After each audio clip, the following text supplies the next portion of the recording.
Hello दोस्तों, कैसे हो आप सभी लोग। आई होप आप बहुत अच्छे होंगे और मैं भी बहुत अच्छा हूँ। दोस्तों चलिए, आज से हमारा आईडीटी का for CA CMA and CS final mission संभव यानी chapter wise chart revision start हो रहा है। और बेटा ये chapter wise chart revision chapter यहाँ पे हर चैप्टर पे डिटेल में लिया जाएगा और कम समय में लिया जाएगा।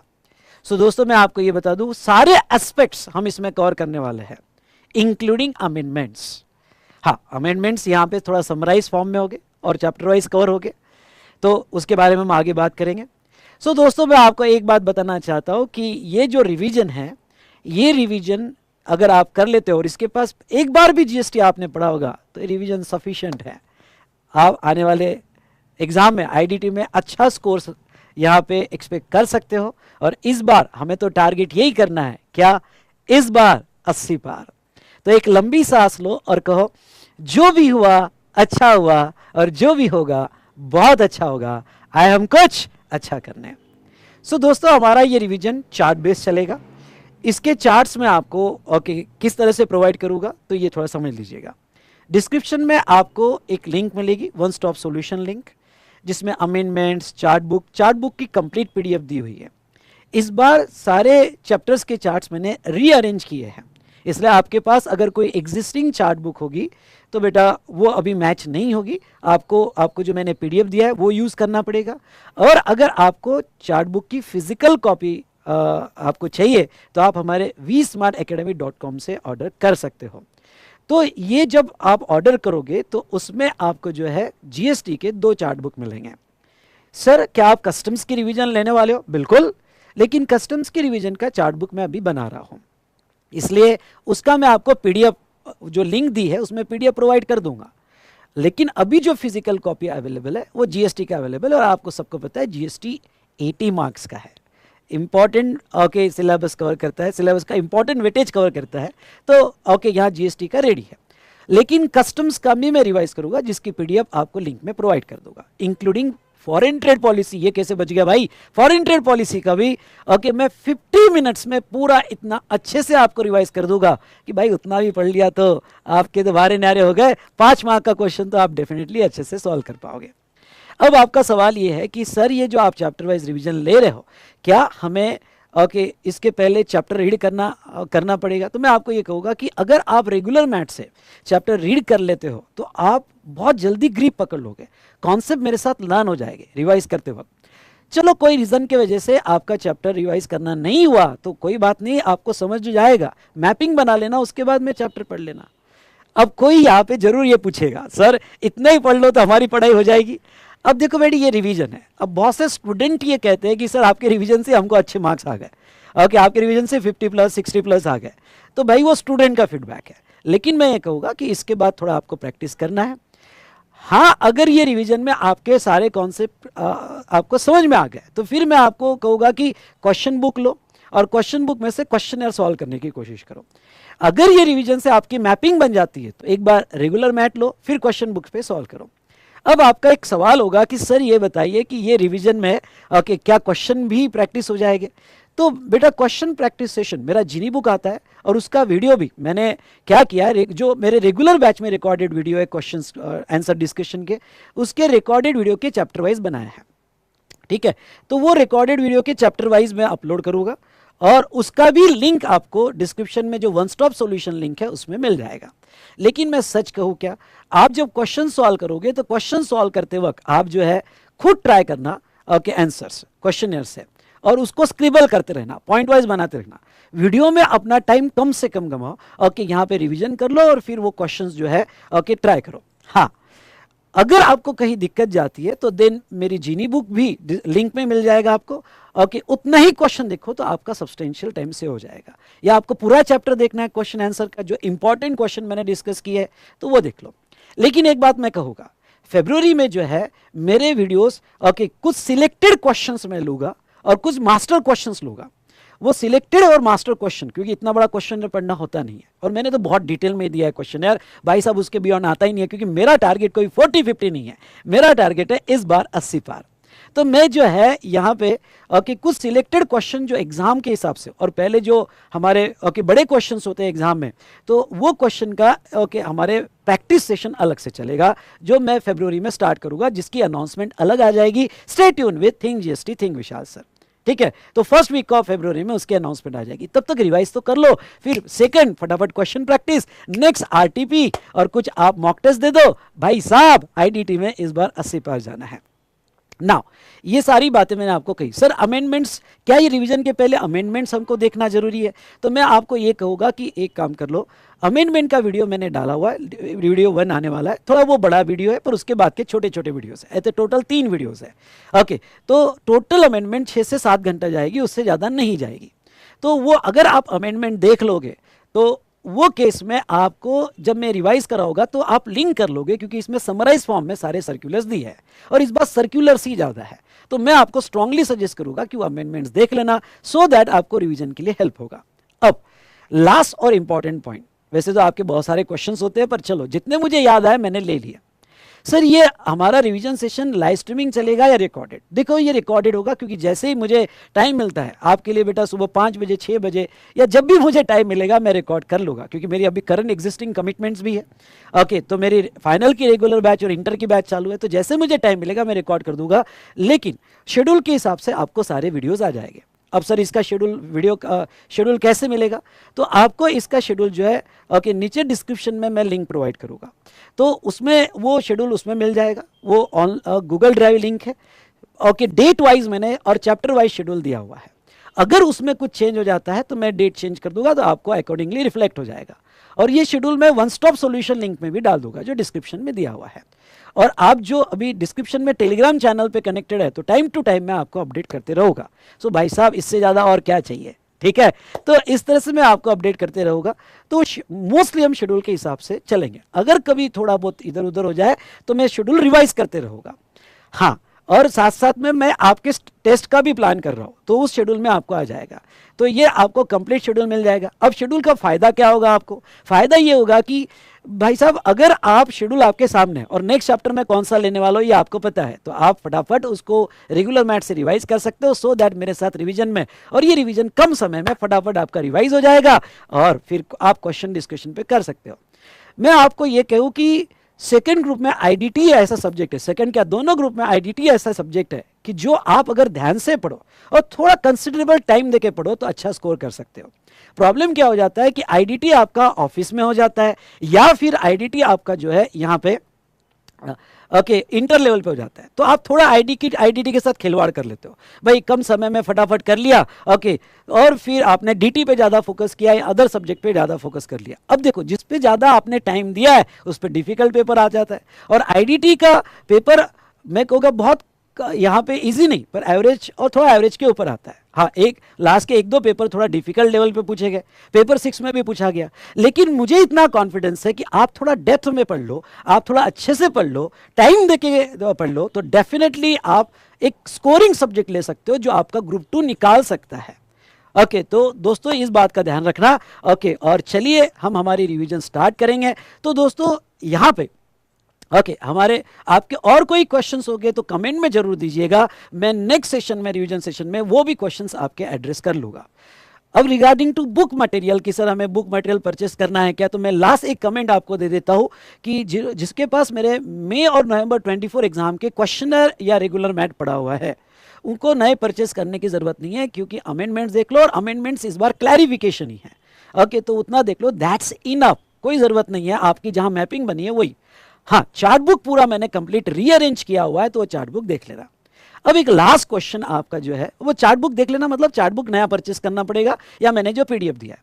लास्ट ये क्वेश्चन है कि सर हमने आपका मई 25 वाला अभी जो रिसेंट बैच आप न्यूली रिकॉर्ड कर रहे थे रेगुलर और एग्जाम ओरिएंटेड, तो आपने तो हमें क्लास में चार्ट बुक दी ही है, तो क्या ये रिवीजन वीडियो हम देखें सो दैट हमारा रिवाइज हो जाए? बिल्कुल आपका रिवाइज हो जाएगा, लेकिन एक बात मैं आपको कहना चाहूँगा, इस बार हमने जैसे एग्जाम ओरिएंटेड बैच हो 135 आवर्स की बैच थी और उसमें भी हमने चार्ट्स नोटिंग किए हैं और पूरा अरेंज किया है, भाई सब लिख के देखे हैं।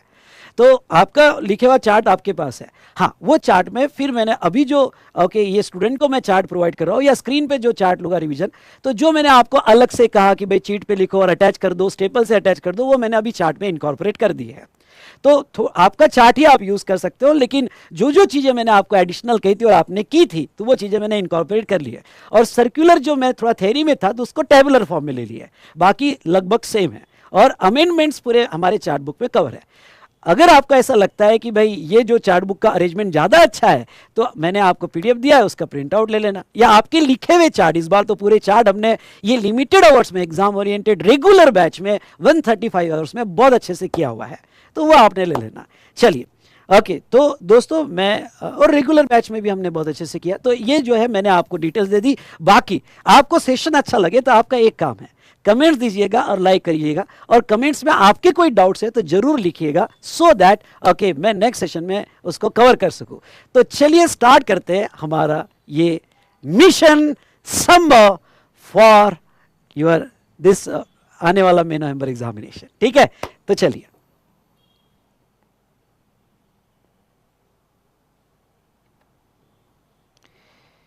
तो मैं पहला चार्ट ले लेता हूं यहां पे। Yes okay, basic concept of GST का बहुत ही अच्छे से मैंने चार्ट में अरेंज किया और एक पेज में पूरा चैप्टर खत्म। इसमें ओके क्या इंपॉर्टेंट है और एग्जाम में क्या पूछा जाता है। ओके, बेसिक कॉन्सेप्ट्स है। टाइप्स ऑफ जीएसटी कैसे है ये आपको बताइए, सीजीएसटी है, जीएसटी, यूटी जीएसटी है, आईजीएसटी। उसके बाद में next principles of GST, VAT है, डेस्टिनेशन बेस्ड टैक्स है, बर्डन पास ऑन होता है। ओके, बर्डन पास ऑन होता है, हर स्टेज पे टैक्स लगता है, तो या मल्टीपल स्टेज पे टैक्स लगता है, सप्लायर बर्डन पास ऑन करता है, वैट है, डेस्टिनेशन बेस्ड टैक्स है। ओके, और ये बिजनेस टैक्स है, बिजनेस एक्टिविटी पे लगता है, और आईटीसी मिलता है। 3 कॉन्स्टिट्यूशनल एंट्री जो है आपको यहाँ पे ध्यान रखना है। ओके, तो ये पढ़ के जाना, कॉन्स्टिट्यूशनल एंट्री एमसीक्यू के लिए आ सकता है। अगर हम बात करें तो यहाँ पे आर्टिकल 366(12)A में जीएसटी का मीनिंग दिया है, और जीएसटी का मीनिंग दिया है any tax on supply of goods और सर्विसेज और both except alcoholic liquor for human consumption, except alcoholic liquor for human consumption. तो अल्कोहलिक लिकर छोड़ के सारे गुड्स और सर्विस पे जो टैक्स लगता है उस पे जीएसटी आएगा। आर्टिकल 246A ये सोर्स एंट्री है फॉर जीएसटी, और ये पार्लियामेंट और लेजिस्लेचर ऑफ स्टेट को दोनों को पावर लेती है जीएसटी लॉ बनाने का। उसके बाद में आर्टिकल 269A, अगर आपका इंटरस्टेट ट्रेड और कॉमर्स होगा, सुनना, अगर आपका इंटरस्टेट ट्रेड और कॉमर्स होगा तो वो केस में सेंट्रल यानी पार्लियामेंट को पावर देती है लॉ बनाने का। ठीक है, वो बढ़ जाता है सेंट्रल और स्टेट में 50-50%, लेकिन पार्लियामेंट उसका लॉ बनाएगी। चलो डन डन डन डन। अब देखो हम बात करेंगे यहाँ पे कुछ स्पेशल डिस्कशन जो मुझे एग्जाम के हिसाब से इंपॉर्टेंट लगता है, और वो कौन सा। ओके, अगर आप यहाँ पे आते हो तो taxability of goods in special cases, ये चार्ट अच्छे से पढ़ के जाना है। अब ये क्या कहता है, कुछ गुड्स जीएसटी में अभी नहीं है, जिसे हम नॉन टैक्सेबल सप्लाई कहते हैं। कुछ गुड्स ऐसे हैं कि जिसपे पुराना एक्साइज भी है और जीएसटी भी है, और थर्ड बाकी सारे गुड्स पे जीएसटी है। तो ये चार्ट का स्ट्रक्चर बहुत अच्छे समझना। पहले देखते हैं goods totally out of the scope of GST. कौन से गुड्स? 5 पेट्रोलियम प्रोडक्ट्स, ये तो आपको पता है। बताओ कौन से 5 पेट्रोलियम प्रोडक्ट्स? तो यहाँ पे petroleum crude, high speed diesel, motor spirit, ETF और नेचुरल गैस। ओके, तो ये 5 पेट्रोलियम प्रोडक्ट्स पे जीएसटी बिल्कुल भी नहीं आएगा। और 6 नंबर पे alcoholic liquor for human consumption, इस पे नहीं आएगा। हाँ सॉरी बेटा, कुछ टेक्निकल इशू था। तो हाँ, तो ऐसे 6 प्रोडक्ट है जिसके ऊपर जीएसटी नहीं आता है, और इसे नॉन टैक्सेबल सप्लाई कहा जाता है भाई, नॉन टैक्सेबल सप्लाई कहा जाता है। अब थोड़ा इसको और अच्छे समझ लो कि अगर ये पहले पेट्रोलियम प्रोडक्ट है और अल्कोहल, इन दोनों में डिफरेंस क्या है। पेट्रोलियम प्रोडक्ट पे जीएसटी तब आएगा जब जीएसटी काउंसिल रिकमेंड करेगा, और अल्कोहल पे जीएसटी तब आएगा जब कॉन्स्टिट्यूशनल एंट्री चेंज होगी। उसके बाद में अगर ये पेट्रोलियम प्रोडक्ट है तो इसके ऊपर सेंट्रल एक्साइज लगता है, और सेल होता है, मैन्युफैक्चर होगा तो सेंट्रल एक्साइज, और सेल होगा इंट्रा में वैट, इंटर में सीएसटी लगता है। ठीक है, लेकिन नीचे जो alcoholic liquor for human consumption है, तो मैन्युफैक्चर पे जो एक्साइज लगेगा वो स्टेट एक्साइज लगेगा, और सेल पे ओके वैट और सीएसटी लगेगा। तो मैंने ये चार्ट को ऐसे अरेंज किया है, अगर आपकी मैपिंग बन जाए तो ऊपर वाला सेंट्रल एक्साइज और नीचे वाला state excise. Okay, state excise. और अगर आप इंट्रा स्टेट सेल करते हो तो वैट और सीएसटी इसको पुराने टैक्सेस लगते हैं। उसके बाद में कुछ ऐसे गुड्स है जिसके ऊपर जीएसटी भी लगता है एंड एक्साइज ओनली एक्साइज लगेगा ऑन मैन्युफैक्चर। भाई ऐसे कौन से गुड्स है? तो टोबैको प्रोडक्ट्स अगर आप लेते हो जिसका मैंने ऊपर डायग्राम दिया है, ओके, वो आप रीड कर लेना। लेकिन टोबैको प्रोडक्ट्स लेते हो तो टोबैको प्रोडक्ट्स पे यहाँ पे मैन्युफैक्चर पे एक्साइज भी लगेगा, ओके, एक्साइज भी लगेगा, और सप्लायर सेल पे जीएसटी लगेगा। मे बी इंट्रा होगा तो सीजीएसटी एसजीएसटी, इंटर होगा तो ओके, इंटर होगा तो आईजीएसटी लगेगा। आई रिपीट, इंटर होगा तो यहाँ पे आईजीएसटी कर लेना, आईजीएसटी लगेगा, ठीक है। तो अब देखो, मैं आपको एक बात बताना चाहूंगा कि इसके ऊपर वैट और सीएसटी नहीं लगता है। क्यों? क्योंकि वैट और सीएसटी जो है, ओके, यहाँ जहां जीएसटी लगेगा वहां वैट और सीएसटी नहीं लगता है। तो इसके ऊपर एक्साइज, वो भी सेंट्रल एक्साइज और जीएसटी लगता है। ओपीएम नार्कोटिक्स होगा, मतलब चरस गांजा होगा, तो मैन्युफैक्चर पे स्टेट एक्साइज, और यहाँ पे सेल या सप्लाई होगा तो जीएसटी लग जाएगा। इन अबाउट 2 केसेस वैट और जीएसटी नहीं लगेगा, तो ये याद रखना। तो इसमें भी मैंने अरेंजमेंट क्या किया, ऊपर वाले में सेंट्रल एक्साइज ले लिया और स्टेट वाले में स्टेट एक्साइज लगेगा। तो आपको याद रखना आसान होगा, इधर भी सेंट्रल एक्साइज, इधर भी सेंट्रल एक्साइज, और जो नीचे आता है उसके ऊपर स्टेट एक्साइज लगता है। और बाकी सारे गुड्स और सर्विसेज किस में आते हैं बेटा? जीएसटी। इंट्रा होगा तो सीजीएसटी और एसजीएसटी, और इंटर होगा तो क्या? आईजीएसटी। तो इस तरह से हमने यहां पे कवर कर लिया जीएसटी का। उसके बाद में एक इंपॉर्टेंट डिस्कशन वो है, और वो है एंटरटेनमेंट टैक्स का। एंटरटेनमेंट टैक्स का अगर हम डिस्कशन ले तो मैं आपको कहूं, 2 टाइप के ईटी लगते थे। कौन से 2 टाइप के ईटी लगते थे? तो एक ईटी क्या लगता था, ओके, स्टेट गवर्नमेंट का लगता था, और एक ईटी लोकल अथॉरिटी का। जैसे मुझे याद है, जब मैं पुराना मूवी देखने जाता था 2017 के पहले, तो यार टिकट पे 2 ईटी लगते थे, और एक ईटी स्टेट का और एक ईटी ओके हमारा पुणे म्युनिसिपल कॉर्पोरेशन का। तो मेरे दिमाग में एक सवाल आता था, भाई साहब ये 2 ईटी लेते हैं, इतना एंटरटेनमेंट टैक्स लेना, मूवी भी देखना क्या यहाँ पे पाप है क्या? तो लेकिन मैं आपको ये बता दूं कि जो स्टेट वाला ईटी है अब नहीं लगेगा। क्यों? क्योंकि आपको जीएसटी लगता है, जीएसटी में सब्सिडी होगा। लेकिन जो लोकल बॉडी वाला ईटी है वो लगेगा। लोकल बॉडी वाला ईटी है वो subsidy in GST, hence it is payable in addition to क्या? जीएसटी। एग्जांपल के तौर पे, अगर आपकी मूवी टिकट 500 है और आपकी लोकल बॉडी उसके ऊपर ईटी लगा रही है, तो आपका जीएसटी 520 पे आएगा। तो 5 यानी ये लोकल बॉडी का ईटी जो है वो उस पे आएगा, क्योंकि वो सब्सिडी नहीं हुआ है, वो सेपरेटली लगेगा। और जो भी आपका रेट होगा, समझ लो ओके, जीएसटी 9%, ओके, और यहाँ जीएसटी 9%। तो जो भी आपका रेट होगा वो रेट से आपको जीएसटी निकालना पड़ेगा, वो कैलकुलेट कर लेना 9%। अब छोटे बड़े करेक्शंस हो गए तो वो आपने ओके ये देखते देखते यहाँ पे करेक्ट कर लेना। बड़े बड़े देशों में छोटी छोटी बातें होती रहती है, ठीक है। तो ये जो है हमने यहाँ पे देखा जीएसटी का। उसके बाद में रिकमेंडेशन ऑफ जीएसटी काउंसिल, ये थ्योरी है, ओके। तो कौन से टैक्सेस सब्सिडी हो गए, एग्जम्पशन क्या होगा, मॉडल ऑफ जीएसटी लॉ क्या होगा, ओके, सेंटर और स्टेट में आईजीएसटी किस तरह से बाइफरगेट होगा, थ्रेशोल्ड लिमिट क्या रहेगी, रेट ऑफ जीएसटी क्या रहेगा, okay, special category of state में प्रोविजन कैसी लगेगी, और मैटर रिलेटिंग टू जीएसटी, और special rate for additional okay resources during calamity disaster, ये सारी चीजें ओके जीएसटी काउंसिल रिकमेंड करेगा। थ्योरी है, ओके, कीप इन प्रायोरिटी सी। हम एबीसी एनालिसिस करेंगे। ए मतलब प्रायोरिटी इंपॉर्टेंट, बी मतलब मीडियम, और सी मतलब ओके रीड करके छोड़ देना। स्पेशल कैटेगरी ऑफ स्टेट, ये थोड़ा अच्छे से पढ़ के रखना और इसकी कोई मेमोरी टेक्निक बना लेना, क्योंकि कुछ provision special category of state पर अलग चलती है, जैसे अरुणाचल प्रदेश, आसाम, जम्मू एंड कश्मीर, मणिपुर, मेघालय, मिजोरम, नागालैंड, सिक्किम, त्रिपुरा, हिमाचल प्रदेश और उत्तराखंड। ओके, उत्तराखंड, तो ये स्पेशल कैटेगरी ऑफ स्टेट माने जाएंगे। अब एक कॉन्सेप्ट है manner of utilisation of IGST, sorry minor of utilisation of GST. अब ये आपको पता है जीएसटी का यूटिलाइजेशन कैसे होता है। जैसे आपके इनवर्ड में आईजीएसटी का क्रेडिट पड़ा हुआ है, तो आईजीएसटी का क्रेडिट पहले आप किसके अगेंस्ट में लोगे, आईजीएसटी। तो जो आउटपुट में आईजीएसटी उसमें यूज कर लो, और अगर बैलेंस है तो आप सीजीएसटी और एसजीएसटी में इन्हीं रेशियो में यूज कर सकते हो, ओके, इन्हीं रेशियो में यूज कर सकते हो। उसके बाद में हम बात करेंगे सीजीएसटी की।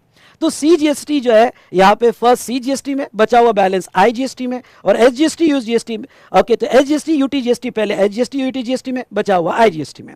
ओके, लेकिन आपको पहले आईजीएसटी का बैलेंस खत्म करना पड़ेगा, ओके, और उसके बाद में सीजीएसटी और एसजीएसटी का बैलेंस यूज करना पड़ेगा। नाउ आपका सवाल कि सर ये जो हम आईजीएसटी का बैलेंस, आईजीएसटी के पेमेंट के बाद जो भी बचता है हम कोई भी रेशियो में ले सकते हैं, हाँ कोई भी रेशियो में ले सकते हैं, 50-50 ले लो, या पहले 100% सीजीएसटी में ले लो, बचा हुआ एसजीएसटी में, या एसजीएसटी 100% ले लो, बचा हुआ सीजीएसटी में। यहाँ स्टूडेंट के आंसर बदल सकते हैं, लेकिन सीजीएसटी और एसजीएसटी का बैलेंस जब भी यूज करोगे तो पहले सीजीएसटी और एसजीएसटी, अगर बचा तो आईजीएसटी में आप यूज कर सकते हो। और उसके बाद में मैं आपको एक बात बता दूं, और वो क्या बेटा, कि क्रॉस क्रेडिट बिटवीन सीजीएसटी और एसजीएसटी इज नॉट अलाउड, उसका अलाउड नहीं है। ओके, तो एक छोटा सा सिंबॉलिक एग्जांपल लेना चाहता हूं, बड़ा मजेदार एग्जांपल है। ओके, इससे आपको यूटिलाइजेशन याद रह जाएगी जो मैं क्लास में लेता हूं। वो एग्जांपल ऐसा है कि यहाँ पे ओके समझ लो मैं, ओके, मेरी मदर यानी सेंट्रल और मेरी वाइफ स्टेट, ओके, हम खाना खा रहे हैं, ओके, और सास बहू की बिल्कुल नहीं जमती है। लेकिन दोनों मेरे से कनेक्टेड है, मैं इंटीग्रेटेड हूं। तो जब मैं खाना खाऊंगा तो मेरा कर मैं लूंगा, आईजीएसटी का क्रेडिट आईजीएसटी में। फिर अगर खाना बचा तो मैं वो खाना अपने हाथों से मदर को खिला सकता हूं या वाइफ को खिला सकता हूं, और कोई भी प्रोपोर्शन में खिला सकता हूं। लेकिन नो डाउट मैं अच्छा बच्चा हूं, पहले मदर बाद में वाइफ, ठीक है, तो कोई भी प्रोपोर्शन में।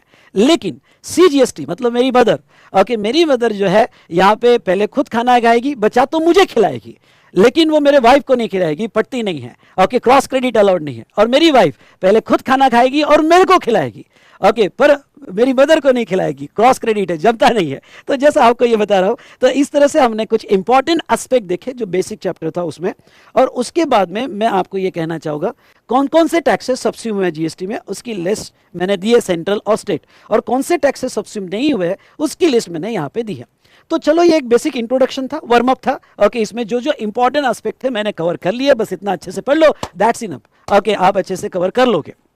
नाउ सर ये बताइए कि आप जो ये पढ़ाने वाले हो, तो क्या चैप्टर जैसे हमारे बुक में दिए वो सीक्वेंस में? नहीं, मैं फाइनल के हिसाब से पूरी कंप्लीट रिवीजन लूंगा, और जो टॉपिक्स का सिलेक्शन मेरा होगा, जैसे एग्जांपल के तौर पे मैंने ये टॉपिक ले लिया, फिर इसके बाद आईटीसी ले लिया, फिर उसके बाद मैं कोई डिफरेंट टॉपिक ले लूंगा। तो जो जो टॉपिक आपके एग्जाम में इंपॉर्टेंट है और जिसपे वेटेज ज़्यादा है, तो ओके, वो टॉपिक पहले मैं लूंगा। लेकिन आज के सेशन में मैं इंट्रोडक्शन ऑफ जीएसटी और जो है सप्लाई ले रहा हूँ, क्योंकि ये हमें पुश करता है आगे के कॉन्सेप्ट समझने के लिए। इसलिए आज के सेशन में ये और सप्लाई हम देख लेंगे, और उसके बाद में जो सिलेक्टेड इंपॉर्टेंट टॉपिक्स है जो आपने एग्जाम में करना ही चाहिए और थोड़ा आपके थोड़ा मुश्किल जाता है, वो पहले खत्म कर लेंगे, ओके, रिवीजन के साथ, सो दैट आप उसके ऊपर अच्छी तैयारी कर सको और इस रिवीजन से आपकी मैपिंग बन जाए। डन डन डन डन, ये हुई ना बात। तो ये हमारा पहला टॉपिक खत्म होता है, कॉन्सेप्ट ऑफ सप्लाई।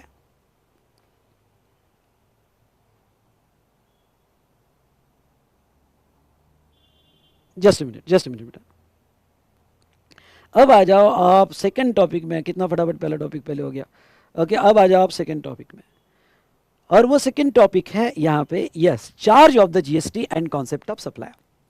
सर ये जो सप्लाई कॉन्सेप्ट है, ओके, तो इसका जीएसटी का लेवी कब होता है? ऐसा मैंने क्या कर दिया कि जीएसटी का लेवी हो जाए? ऐसा मैंने क्या कर दिया कि जीएसटी का लेवी हो जाए? तो दोस्तों मैं आपको ये बताना चाहूंगा कि यस, हर एक्ट में कुछ इवेंट होते हैं, उसको आपने टच कर दिया कि करंट लगा। इनकम टैक्स में इनकम अर्न करंट लगा, वैसे जीएसटी में भी कुछ इवेंट्स है, जो भी बिजनेसमैन ने इस इवेंट को टच किया जीएसटी का करंट लगा। तो वो है charging section 9 of CGST act और section 5 of IGST act, section 5 of IGST act, charging section 9। अब देखो ये क्या कहता है, सेक्शन 9 कहता है लेवी, दूसरा कलेक्शन, एंड तीसरा पर्सन लायबल टू पे टैक्स। ओके, ये तीन पार्ट में सेक्शन डिवाइड होता है। ओके, सेक्शन कहता है लेवी किसके ऊपर आएगी, कलेक्शन कैसे होगा, और कौन टैक्स देगा। ओके, तो चलो समझ लेते हैं सेक्शन 9 पे। सेक्शन 9 कहता है, ओके, यहाँ पे 9(1) लेवी जो है इंट्रास्टेट सप्लाई ऑफ गुड्स और सर्विसेज, अगर बात सीजीएसटी को और एचजीएसटी की करे, ओके, और आईजीएसटी की करे तो section 5(1) of the IGST act intrastate supply of goods और सर्विसेज। ठीक है, तो लेवी उसके ऊपर आएगी, मतलब चार्ज उसके ऊपर होगा। इन शॉर्ट सप्लाई होना चाहिए गुड्स और सर्विसेज का। उसके बाद में अगर सप्लाई हो जाता है तो वैल्यू क्या होगी, वैल्यू एज पर सेक्शन 15 अगर आपको याद होगा तो 15(1), 15(2), 15(3), 15(1) transaction value, 15(2) addition, 15(3) discount, read with rules, done done done done. तो ऐसे सिचुएशन में यहां पे यस, रूल्स भी हम देखेंगे, वैल्यूएशन कैसा होगा और रेट क्या होगा। तो लेवी सप्लाई पे है, वैल्यू कैसे होगी, रेट क्या होगा, ये लेवी का पार्ट है। चलो, आपका क्वांटिफाई हो गया जीएसटी। उसके बाद में कलेक्शन कैसे होगा, तो collection as per time of supply होगा। और उसके बाद में कौन टैक्स देगा, तो टैक्स देने वाला टैक्सेबल पर्सन होगा। तो चलिए यहां पे अब बात करते हैं यहां चार्ज की। ठीक है, तो अब कुछ गुड्स पे जीएसटी नहीं आएगी, जीएसटी तब आएगा जब जीएसटी काउंसिल रिकमेंड करेगा।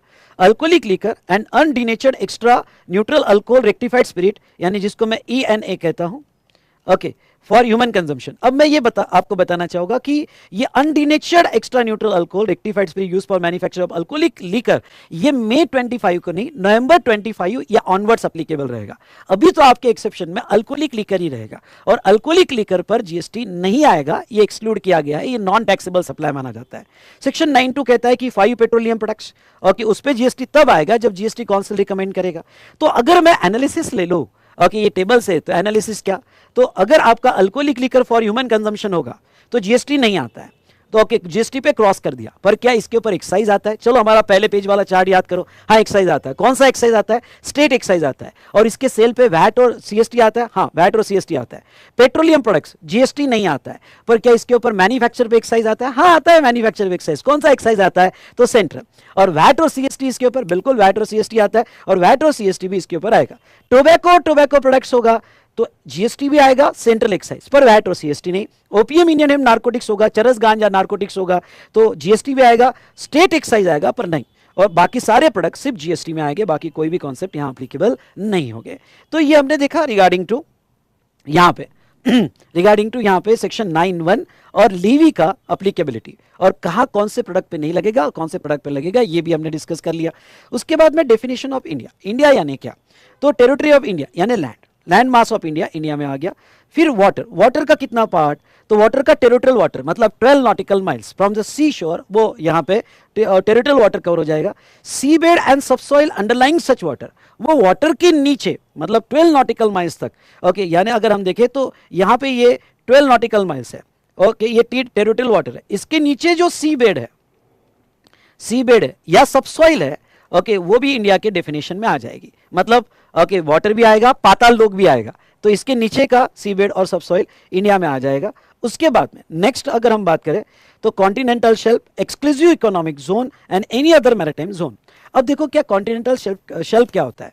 एक क्या होता है कि जब आप समंदर में जाते हो सी में, तो धीरे धीरे आपका वाटर डेप्थ बढ़ता है और सी बेड नीचे जाता है। कुछ देर बाद ऐसा एक फ्लैट कर्व आ जाता है और फिर फ्लैट हो जाता है सी बेड। तो जो ऐसा स्लोप आता है और बाद में सीबेड फ्लैट हो जाता है, तो वो स्लोप को कॉन्टिनेंटल शेल्फ कहते हैं। अगर आप गूगल सर्च में डालोगे तो आपको मिल जाएगा कॉन्टिनेंटल शेल्फ। उसके बाद में नेक्स्ट अगर हम बात करें तो एक्सक्लूसिव इकोनॉमिक जोन सी शोर से 200 नॉटिकल माइल्स, और 1 nautical miles equals to 1.85 kilometres. तो सी शोर से 200 नॉटिकल माइल्स तक ओके कुछ जोन नोटिफाइड हुए हैं। अगर वहां कोई रिसोर्सेस मिलते हैं तो वो इंडिया के रिसोर्सेस माना जाएगा, जिसे एक्सक्लूसिव इकोनॉमिक जोन मिलते हैं। मिनरल ऑयल मिलता है, गैसेस मिलते हैं, तो 200 नॉटिकल माइल्स तक जो जोन नोटिफाई हुए हैं वो इंडिया का पार्ट माने जाएंगे, और मैरीटाइम जोन होगा तो वो इंडिया का पार्ट माना जाएगा। और एयर स्पेस में कितना भाई? आसमान में अगर देखा तो कितना पार्ट इंडिया में होगा? तो अबो टेरिटरी के ऊपर का आसमान और टेरिटोरियल वाटर के ऊपर का आसमान, ओके वो इंडिया में माना जाएगा। चलो उसके बाद में नेक्स्ट डेफिनेशन क्या है? Union territory. तो भाई साहब यूनियन टेरिटरी यानी क्या? तो means territory of Andaman Nicobar, Lakshadweep, Daman Diu, Dadra Nagar Haveli, उसके बाद में लद्दाख, चंडीगढ़, ये यूटी मानी जाएगी। अब यूटी यहां पे थोड़ा ये कॉन्सेप्ट को समझ लेते हैं, इंपॉर्टेंट कॉन्सेप्ट है, थोड़ा इसको समझ लेते हैं। पहला नाउ यूटी जिसमें स्टेट लेजिस्लेचर है, देखो ऐसी यूटी जिसमें स्टेट लेजिस्लेचर है उसे स्टेट माने जाते हैं, और ऐसे 28 स्टेट्स है। तो what is the difference between state और यूटी? एक्चुअली देखा जाए तो सारे स्टेट यूटी है, यूनाइटेड टेरिटरी ऑफ इंडिया, सारे यूटी है। लेकिन वो यूटी में जहां स्टेट लेजिस्लेचर दिया हुआ है, विधानसभा है, उसको यहां पे यूटी माना जाता है। सुनो, उसको यहां पे यूटी माना जाता है। और इंट्रा स्टेट होगा, ओके इंट्रा स्टेट सप्लाई अगर स्टेट में होगा, सॉरी जहां स्टेट लेजिस्लेचर दिया उसको स्टेट माना जाएगा, और इंट्रा स्टेट पे सीजीएसटी और एसजीएसटी लगेगा, और इंटर स्टेट पे आईजीएसटी लगेगा। ध्यान सुनना, इंटर स्टेट पे आईजीएसटी लगेगा from one state to another state और स्टेट टू यूटी। लेकिन ऐसी यूटी होगी जहां स्टेट लेजिस्लेचर नहीं है, ओके कोई विधानसभा नहीं, directly govern by central government, तो फिर वो यूटी रहेगी। और वो अगर यूटी होगी और उस यूटी के अंदर इंट्रा सेल होता है तो सीजीएसटी लगता है, और सीजीएसटी और यूटीजीएसटी लगता है, और इंटर स्टेट सेल होगा तो आईजीएसटी लगता है। अब आपको याद रखने वाला पॉइंट ये है, कुछ स्टेट इंडिया में ऐसे जहां पार्टली स्टेट लेजिस्लेचर है और पार्टली यूटी है। एग्जाम्पल के तौर पे दिल्ली, पुडुचेरी एंड जम्मू एंड कश्मीर। तो अगर वहां पार्टली स्टेट लेजिस्लेचर है तो वो जीएसटी के लिए स्टेट ही माने जाएंगे, जीएसटी के लिए स्टेट ही माने जाएंगे। मतलब सर, मतलब यहां पे है कि अगर दिल्ली के अंदर इंट्रा होता है तो वो केस में सीजीएसटी और दिल्ली एसजीएसटी लगेगा, ओके यूटीजीएसटी नहीं लगेगा। पुडुचेरी में, जम्मू एंड कश्मीर में इंट्रा स्टेट सप्लाई होता है तो वो केस में वहां सीजीएसटी और दिल्ली जम्मू एंड कश्मीर एसजीएसटी, या फिर पुडुचेरी का वहां पे एसजीएसटी लगेगा, और इंटर स्टेट होगा तो आईजीएसटी लगेगा। तो आपको ये समझ गया होगा, तो ये ध्यान रखना 28 स्टेट प्लस 3 ये स्टेट जहां पार्टली यूटी है, ऐसे टोटल 31 स्टेट्स हो गए, और 31 स्टेट्स में एसजीएसटी लगता है। और यहाँ पे टोटल जो दिया गया है 5 यूटीज दिया गया है, 5 यूटी में यूटीजीएसटी लगता है। अरे डन डन डन डन, अरे यस और नो बोलिए भाई साहब। तो ये कॉन्सेप्ट देखा हमने लेवी का। उसके बाद में हम आते हैं कलेक्शन का। ओके तो कलेक्शन के कॉन्सेप्ट में इन सच ए मैनर एज में बी प्रिस्क्राइब। अब कलेक्शन जो देखा जाएगा वो टाइम ऑफ सप्लाई जो आगे मैं कवर करूंगा। पर्सन लायबल टू पे टैक्स, अब ये अच्छी बात है, ये समझ लेना जीएसटी में 3 ही ऐसे पर्सन है जो यहाँ पे टैक्स देते हैं। ओके बाकी टीडीएस वगैरह तो कट होता है वो बात अलग है, पर 3 ही ऐसे पर्सन है जो टोटल टैक्स देते हैं। एक फॉरवर्ड चार्ज में सप्लायर देता है, फॉरवर्ड चार्ज में सप्लायर देता है, ओके रिवर्स चार्ज में रिसिपिएंट देता है, और ईसीओ पे 95 में कुछ लायबिलिटी 100% लायबिलिटी रखी है। तो ये 3 पर्सन है। तो टैक्सेबल पर्सन यानी क्या? Taxable person means a person who is registered और liable to registered under section 22। अब मैं ये आपको एक्सप्लेन करना चाहूंगा। देखो सिर्फ आपने सप्लाई कर दिया इसका मतलब जीएसटी आ गया ऐसा नहीं है। सुनना, सिर्फ आपने सप्लाई कर दिया इसका मतलब जीएसटी आ गया ऐसा नहीं है। जीएसटी वो देगा सप्लाई होने के बाद अगर आप टीपी होगे, टैक्सेबल पर्सन होगे। अगर आप टैक्सेबल पर्सन नहीं होगे तो आपको जीएसटी देने की जरूरत नहीं है। तो what is the difference between income tax और ये? तो इनकम टैक्स और ये में आप क्या डिफरेंस देखोगे? डिफरेंस ये देखोगे कि इनकम टैक्स में कोई भी पर्सन जीएसटी आएगा, यहां पे ऐसा नहीं है। यहां पे आप टैक्सेबल पर्सन होने चाहिए तो ही जीएसटी आएगा ऑन योर सप्लाई। अब आपका एक सवाल होगा, सर मैं टैक्सेबल पर्सन नहीं हूं, टीपी नहीं हूं, तो क्या मुझे जीएसटी देने की जरूरत नहीं है even though I made a supply? नहीं देना पड़ेगा। टैक्सेबल पर्सन होगा तो ही देना पड़ेगा। तो sir what do you mean by taxable person? Taxable person मतलब क्या? अब ध्यान सुनना, जो रजिस्टर्ड है वो टैक्सेबल पर्सन, मतलब जिसने थ्रेशोल्ड के बाद रजिस्ट्रेशन लिया हुआ है, ओके 10 लाख 20 लाख या 40 लाख थ्रेशोल्ड के बाद रजिस्ट्रेशन लिया है वो टैक्सेबल पर्सन होगा, या जिसने वॉलंटरी रजिस्ट्रेशन ले लिया वो टैक्सेबल पर्सन होगा। या फिर सर मैंने थ्रेशोल्ड क्रॉस कर दिया पर अभी तक रजिस्ट्रेशन नहीं लिया, तो अगर आप लायबल टू रजिस्टर्ड हो जाते हो, रजिस्टर्ड या लायबल टू रजिस्टर्ड हो जाते हो, या कंपलसरी रजिस्ट्रेशन में आते हो तो आप टीपी बन गए, फिर रजिस्ट्रेशन लो या ना लो आपको जीएसटी देना पड़ेगा। नाउ क्वेश्चन ये है कि सर जीएसटी में जो 20 लाख या 10 लाख का थ्रेशोल्ड है, बेसिक एग्जम्पशन है, एक्चुअली वो बेसिक एग्जम्पशन वर्ड सही नहीं है। जीएसटी में है कि वो थ्रेशोल्ड फॉर रजिस्ट्रेशन है, मतलब आपको 20 लाख तक रजिस्ट्रेशन लेने की जरूरत नहीं है। तो अगर रजिस्ट्रेशन लेने की जरूरत नहीं है मतलब आप टीपी नहीं हो तो आपको जीएसटी देने की जरूरत नहीं। लेकिन अगर आपने रजिस्ट्रेशन ले लिया, अब सुनो ये बड़ा अच्छा कंसेप्ट है, अगर आपने रजिस्ट्रेशन ले लिया ओके क्योंकि आप रजिस्टर्ड हो गए, फिर क्यों ना वॉलंटरी हो, रजिस्ट्रेशन ले लिया तो फिर इसके बाद में कोई थ्रेशोल्ड नहीं मिलता है क्योंकि नाउ यू आर टीपी। और अगर आप टीपी हो गए या लायबल टू रजिस्टर्ड हो गए तो एक रुपए पर जीएसटी देना पड़ता है, उसके आगे कभी आपको एग्जम्पशन नहीं मिलता है। आई होप आपको ये समझा होगा। तो यहां पे पर्सन की डेफिनेशन क्या है? वही जो इनकम टैक्स में थोड़ा स्कोप बढ़ा के है।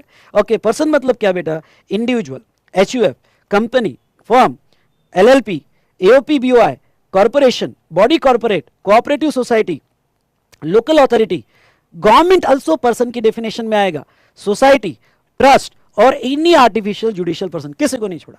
मतलब सारे लोगों को जीएसटी देना पड़ेगा अनलेस एग्जम्प्टेड। ओह सर हाँ, सारे लोगों को जीएसटी देना पड़ेगा अनलेस एग्जम्प्टेड। ये समझ में आया क्या? तो उसे आप okay every artificial judicial person. और जहां तक एओपी बीओआई की बात करें या बॉडी कॉर्पोरेट की बात करें तो वो इंडिया के हो या इंडिया के बाहर इनकॉर्पोरेट हो, कोई भी हो, वो पर्सन की डेफिनेशन में आएगा। ओके तो ये पर्सन की डेफिनेशन था। बाकी एक कॉन्सेप्ट है डीम्ड डिस्टिंक्ट पर्सन, थोड़ा मैं ये बाद में लेता हूं। ओके पर यहां तक आपको ये कॉन्सेप्ट समझ में आ गया होगा और अच्छे से रिवाइज होगा। तो देख क्या रहे हो भाई साहब, फटाफट लाइक करो और कमेंट दो कि आपको यहां तक कैसा लगा। Done done done done. चलिए तो ये बेसिक कॉन्सेप्ट जिसको हम बहुत डिटेल में आगे डिस्कस करने वाले हैं। तो इस चार्ट में से मुझे एक चीज एक्सट्रैक्ट करनी है और अभी आपको एक चीज पढ़ानी है और वो है concept of supply which is the main charging event, जिसके ऊपर जीएसटी आया है कि आपने सप्लाई को टच किया और करंट लगा, और जिसको करंट लगा वो टैक्स दे रहा है, वो टैक्स दे रहा है। तो वो मेन टैक्सेबल इवेंट रहेगा हमारा। Done done done done. तो चलो अब आगे आ जाते हैं। ओके कुछ डेफिनेशन और फिर हम देखेंगे कॉन्सेप्ट ऑफ सप्लाई पर, कुछ डेफिनेशन और कॉन्सेप्ट ऑफ सप्लाई पर। चलिए अगर आप अब नेक्स्ट पेज पे आ जाते हैं तो कुछ इंपॉर्टेंट डेफिनेशन लेते हैं और जो डेफिनेशन बचती है वो आगे मैं कॉन्सेप्ट के साथ कवर कर लूंगा। तो अब यहाँ पे कुछ डेफिनेशन रिसिपिएंट कौन, ये डेफिनेशन इसलिए इंपॉर्टेंट है कि स्पेशली जो है रिवर चार्ज में, हाँ स्पेशली जब हम रिवर चार्ज की बात करते हैं तो रिवर चार्ज में ये, एक मिनट बेटा कुछ गड़बड़ हो रही है, हाँ तो रिवर चार्ज में जहां तक है ये डेफिनेशन इंपॉर्टेंट हो जाती है, शुड बी रिसिपिएंट। अगर आपके सप्लाई में कंसिडरेशन है तो रिसिपिएंट वो जो कंसिडरेशन दे रहा है, जो गुड्स की डिलीवरी ले रहा है वो नहीं, जो सर्विस ले रहा है वो नहीं, जो कंसिडरेशन दे रहा है। लेट्स टेक वन एग्जांपल कि अगर कोई कंपनी से ट्रेनी अपॉइंट किया गया और मेरा क्लास कर रहा है पर जिसका पेमेंट कंपनी दे रही है, तो हु इज माय रिसिपिएंट? जो क्लास अटेंड कर रहे हैं वो नहीं। ओके जो कंपनी पे मैंने बिलिंग किया है, जो मुझे कंसिडरेशन दे रहा है वो रिसिपिएंट माना जाएगा। और अगर आपके सप्लाई में कंसिडरेशन नहीं होगा, अगर ऐसे कुछ सप्लाई होते हैं जिसमें अगर आपको याद होगा तो शेड्यूल वन के सप्लाई विदाउट कंसिडरेशन होते हैं। तो अगर आपके सप्लाई विदाउट कंसिडरेशन है तो वो सिचुएशन में गुड्स होगा तो जिसको आपने डिलीवर्ड किया या मेड अवेलेबल दिया या पोजीशन किया वो रिसिपिएंट, सर्विस होगी तो वो person to whom service is rendered वो लिया जाएगा। ये था रिसिपिएंट की डेफिनेशन। फिर आते हैं टाइप ऑफ सप्लाई। तो ये टाइप ऑफ सप्लाई भी समझ लो, ये चार्ट बड़ा अच्छा है कॉन्सेप्ट समझने के लिए।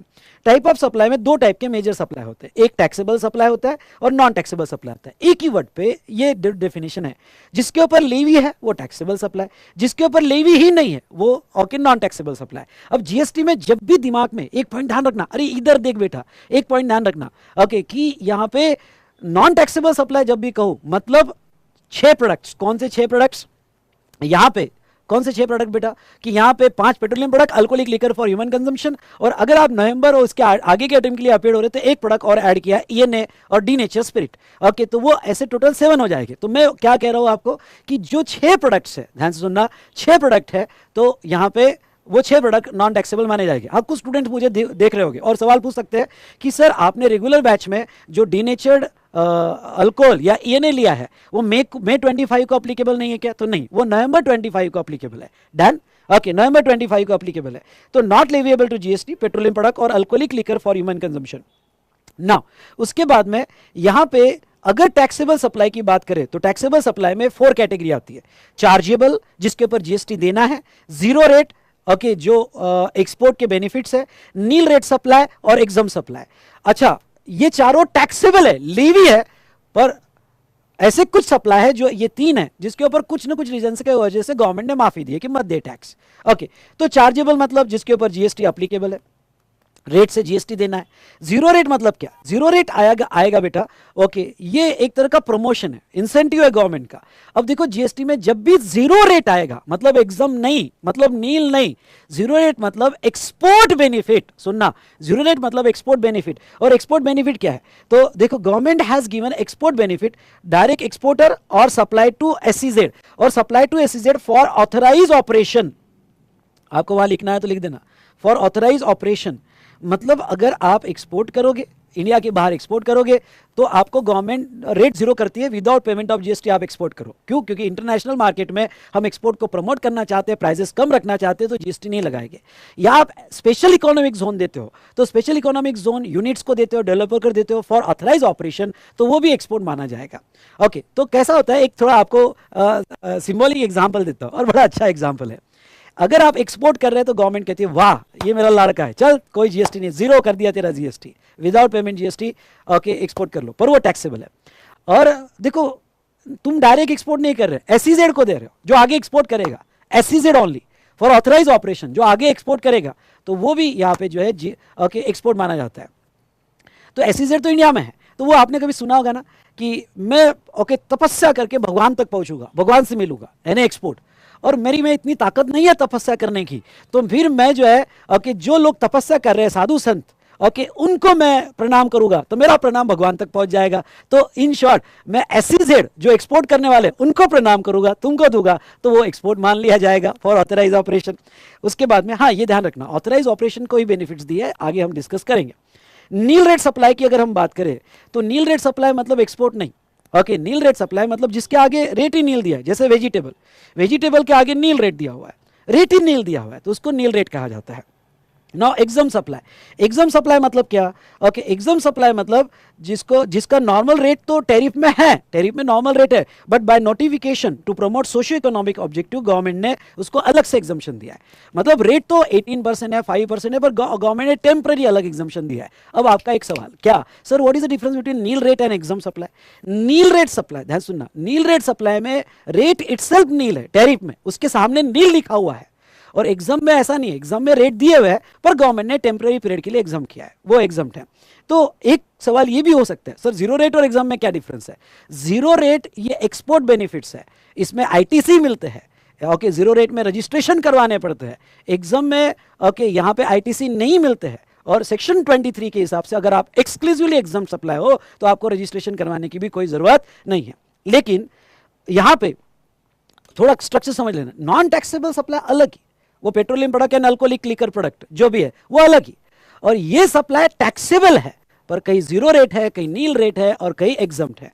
लेकिन फॉर जीएसटी पर्पस, अब मेरी बात सुनना, for GST purpose okay exempt supply, nil rate supply और वोनली एग्जाम सप्लाई, एक मिनट, GST purpose exempt supply includes nil rate, wholly exempt and non taxable supply.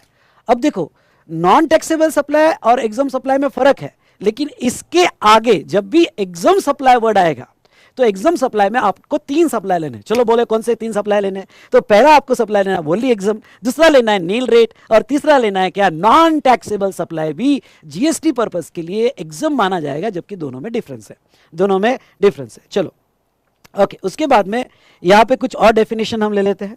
Registered person includes, यहां पे means जो जीएसटी में रजिस्टर्ड है section 25, लेकिन ये वाला पार्ट समझना okay, but does not includes a person having unique identity number UIN, जिसके पास यूआईएन। अब देखो ओके कुछ लोग ऐसे हैं जैसे हमारे embassy office, consulate okay, international organisation जो यूनाइटेड नेशंस की है, तो ऐसे कुछ लोग नोटिफाई किए ओके, फॉरेन एम्बेसी नोटिफाई किए, इनके आउटवर्ड पे टैक्स नहीं लगता है। क्यों? क्योंकि वो जो है टीपी नहीं है, टैक्सेबल पर्सन नहीं है, जिनको रजिस्ट्रेशन लेने की जरूरत नहीं। टीपी मतलब क्या? टीपी मतलब जो रजिस्टर्ड हो गए, और लॉ ये कहता है कि कुछ लोग रजिस्टर्ड पर्सन माने ही नहीं जाएंगे, उनके पास अलग नंबर होगा, यूआईएन होगा, तो वो अगर foreign embassy, international organisation United Nation की अगर वो इंडिया में सप्लाई करते हैं तो उसके ऊपर जीएसटी ही नहीं लगता है, क्योंकि वो रजिस्टर्ड पर्सन ही नहीं माने जाएंगे, वो टीपी नहीं है। टीपी मतलब टैक्सेबल पर्सन। हाँ, और उन्होंने जो इंडिया में परचेस किया उसका उनको रिफंड मिल जाता है। इसलिए जो यूआईएन के लिए हमने नोटिफाई किए हैं वो रजिस्टर्ड पर्सन नहीं माने जाएंगे, क्योंकि हम उनसे टैक्स नहीं लेना चाहते, क्योंकि रजिस्टर्ड पर्सन में आ गया तो टीपी में आ जाता है। उसके बाद में यहाँ पे ऑनलाइन गेमिंग ओके, यहाँ पे हाँ थोड़ा मैं ऑनलाइन गेमिंग आपको बताता हूँ, लेकिन पहले स्पेसिफाइड एक्शनेबल क्लेम ये डेफिनेशन आपको बता देना चाहूँगा। अब सर ये स्पेसिफाइड एक्शनेबल क्लेम क्या होता है? तो स्पेसिफाइड एक्शनेबल क्लेम यहाँ पे ये देखो क्या होता है कि एक्शनेबल क्लेम आगे मैं बताऊंगा गुड्स के डेफिनेशन में आता है, और एक्शनेबल क्लेम जो गुड्स के डेफिनेशन में आता है, तो ऐसे केस में सुनना, एक्शनेबल क्लेम जो गुड्स के डेफिनेशन में आता है, लेकिन शेड्यूल 3 आगे उन्होंने दिया है, और शेड्यूल 3 में क्या है कि actionable claim even though goods है पर सप्लाई नहीं है। देखो wording, actionable claim even though goods है पर सप्लाई नहीं है, एक्सेप्ट स्पेसिफाइड एक्शनेबल क्लेम। अब ये स्पेसिफाइड एक्शनेबल क्लेम उन्होंने 6 डिफाइन किए जिनके ऊपर जीएसटी आएगा, इसके अलावा बाकी कोई भी एक्शनेबल क्लेम पे जीएसटी नहीं आएगा। कौन सा actionable claim? Betting, casino, gambling, horse racing, lottery और ऑनलाइन मनी गेमिंग, ये 6 जो है इसके ऊपर जीएसटी आएगा, इसके अलावा बाकी कुछ पे नहीं आएगा। और ऑनलाइन मनी गेमिंग मतलब ऑफरिंग गेम ऑन इंटरनेट और electronic network includes online money gaming. Okay, तो ऑनलाइन गेमिंग का मतलब जो ऑनलाइन खेला जा रहा है जिसमें मनी इन्वॉल्व होगा, तो वो भी ऑनलाइन गेमिंग में आएगा। चलिए अब सप्लायर का डेफिनेशन ये तो आप रीड कर सकते हो। अब यहां पे आ जाओ मेन इंपॉर्टेंट डेफिनेशन पे, और वो मेन इंपॉर्टेंट डेफिनेशन है गुड्स एंड क्या, सर्विसेज। तो ना अगर हम बात गुड्स की करें तो गुड्स की डेफिनेशन क्या और सर्विस की डेफिनेशन क्या, तो थोड़ा यहां पे समझ लेना। गुड्स मतलब any kind of movable property, और सर्विस मतलब एनीथिंग अदर देन गुड्स। ये बेसिक कंडीशन है दोनों की। गुड्स जो है, जो बेसिक क्राइटेरिया है जीएसटी का, तो उसमें कहा गया है कि कोई भी मूवेबल प्रॉपर्टी होगा तो गुड्स आएगा। और सर्विस की डेफिनेशन तो इतने वाइडर स्कोप में है कि service means anything other than goods. Goods को छोड़ के कुछ भी कॉन्ट्रैक्ट करो, किसी से भी कमाओ, तुमको मिला हमको भी चाहिए। ओके, यानी तुमने कोई भी कॉन्ट्रैक्ट बिजनेस में किया, गुड्स का नहीं है, तो व्हाटएवर, वो डेवलपमेंट कॉन्ट्रैक्ट हो, वो यहाँ पे एक्टिव कॉन्ट्रैक्ट हो, पैसिव कॉन्ट्रैक्ट हो, कोई भी कॉन्ट्रैक्ट हो, पैसिव मतलब टॉलरेंस, फॉरबिडेंस, ऐसे कॉन्ट्रैक्ट हो, वो सर्विस माना जाएगा। स्कोप इतना वाइडर है कि एनीथिंग, किसी से भी पैसा कमाया तो जीएसटी आ सकता है, except certain exemption and schedule 3 GST आ सकता है। नाउ दोनों में से एक चीज एक्सक्लूड की गई। अब देखो दोनों में से कौन सी चीज एक्सक्लूड की गई? Money and securities. अब ध्यान से देखना, मनी एंड सिक्योरिटीज दोनों में से एक्सक्लूड किया गया। तो ठीक है, मनी के मियर ट्रांजैक्शन मतलब आप पैसा दिया, पैसा लिया, जीएसटी नहीं आएगा। बैंक में डिपॉजिट किया, विड्रॉ किया, जीएसटी नहीं आएगा। इन्वेस्ट किया, रिटर्न मिला, जीएसटी नहीं आएगा। सिक्योरिटीज खरीदी, बेची, जीएसटी नहीं आएगा। जो एक्सक्लूसिव मनी के ट्रांजैक्शन है, या सिक्योरिटीज के ट्रांजेक्शन है वो एक्सक्लूड होगा, वो दोनों में से एक्सक्लूड होगा। अब गुड्स में स्पेशली क्या इंक्लूड किया है? गुड्स में इंक्लूड किया एक्शनेबल क्लेम्स। हाँ, ये बात समझ लेना, जीएसटी पर्पस के लिए एक्शनेबल क्लेम गुड्स के डेफिनेशन में आता है, पर शेड्यूल 3 कहता है कि ओनली स्पेसिफाइड एक्शनेबल क्लेम पे जीएसटी आएगा, बाकी पे नहीं आएगा। और दूसरा, ग्रोइंग क्रॉप या grass thing attach to a land और नॉट, वो भी गुड्स के डेफिनेशन में आएगा। तो याद रखने लायक क्या है यहाँ पे? Actionable claim. उसके बाद में मैं आपको ये कहना चाहूंगा, सर्विस में भी स्पेशली इंक्लूड किया है। क्या इंक्लूड किया है सर्विस में? Separate consideration charge. ओके, ये वर्डिंग बड़ा इंपॉर्टेंट है। Separate consideration is charge for use of money. अब देखो, मैंने किसी को पैसा यूज करने दिया और वापस ले रहा हूं, भाई मेरा पैसा है, मुझे तो वापस चाहिए। तो पैसा देना लेना उस पर जीएसटी नहीं, पर उसका कंसिडरेशन चार्ज किया, मतलब इंटरेस्ट चार्ज किया, इट्स अ सर्विस। इंटरेस्ट, क्योंकि it is a separate consideration charge.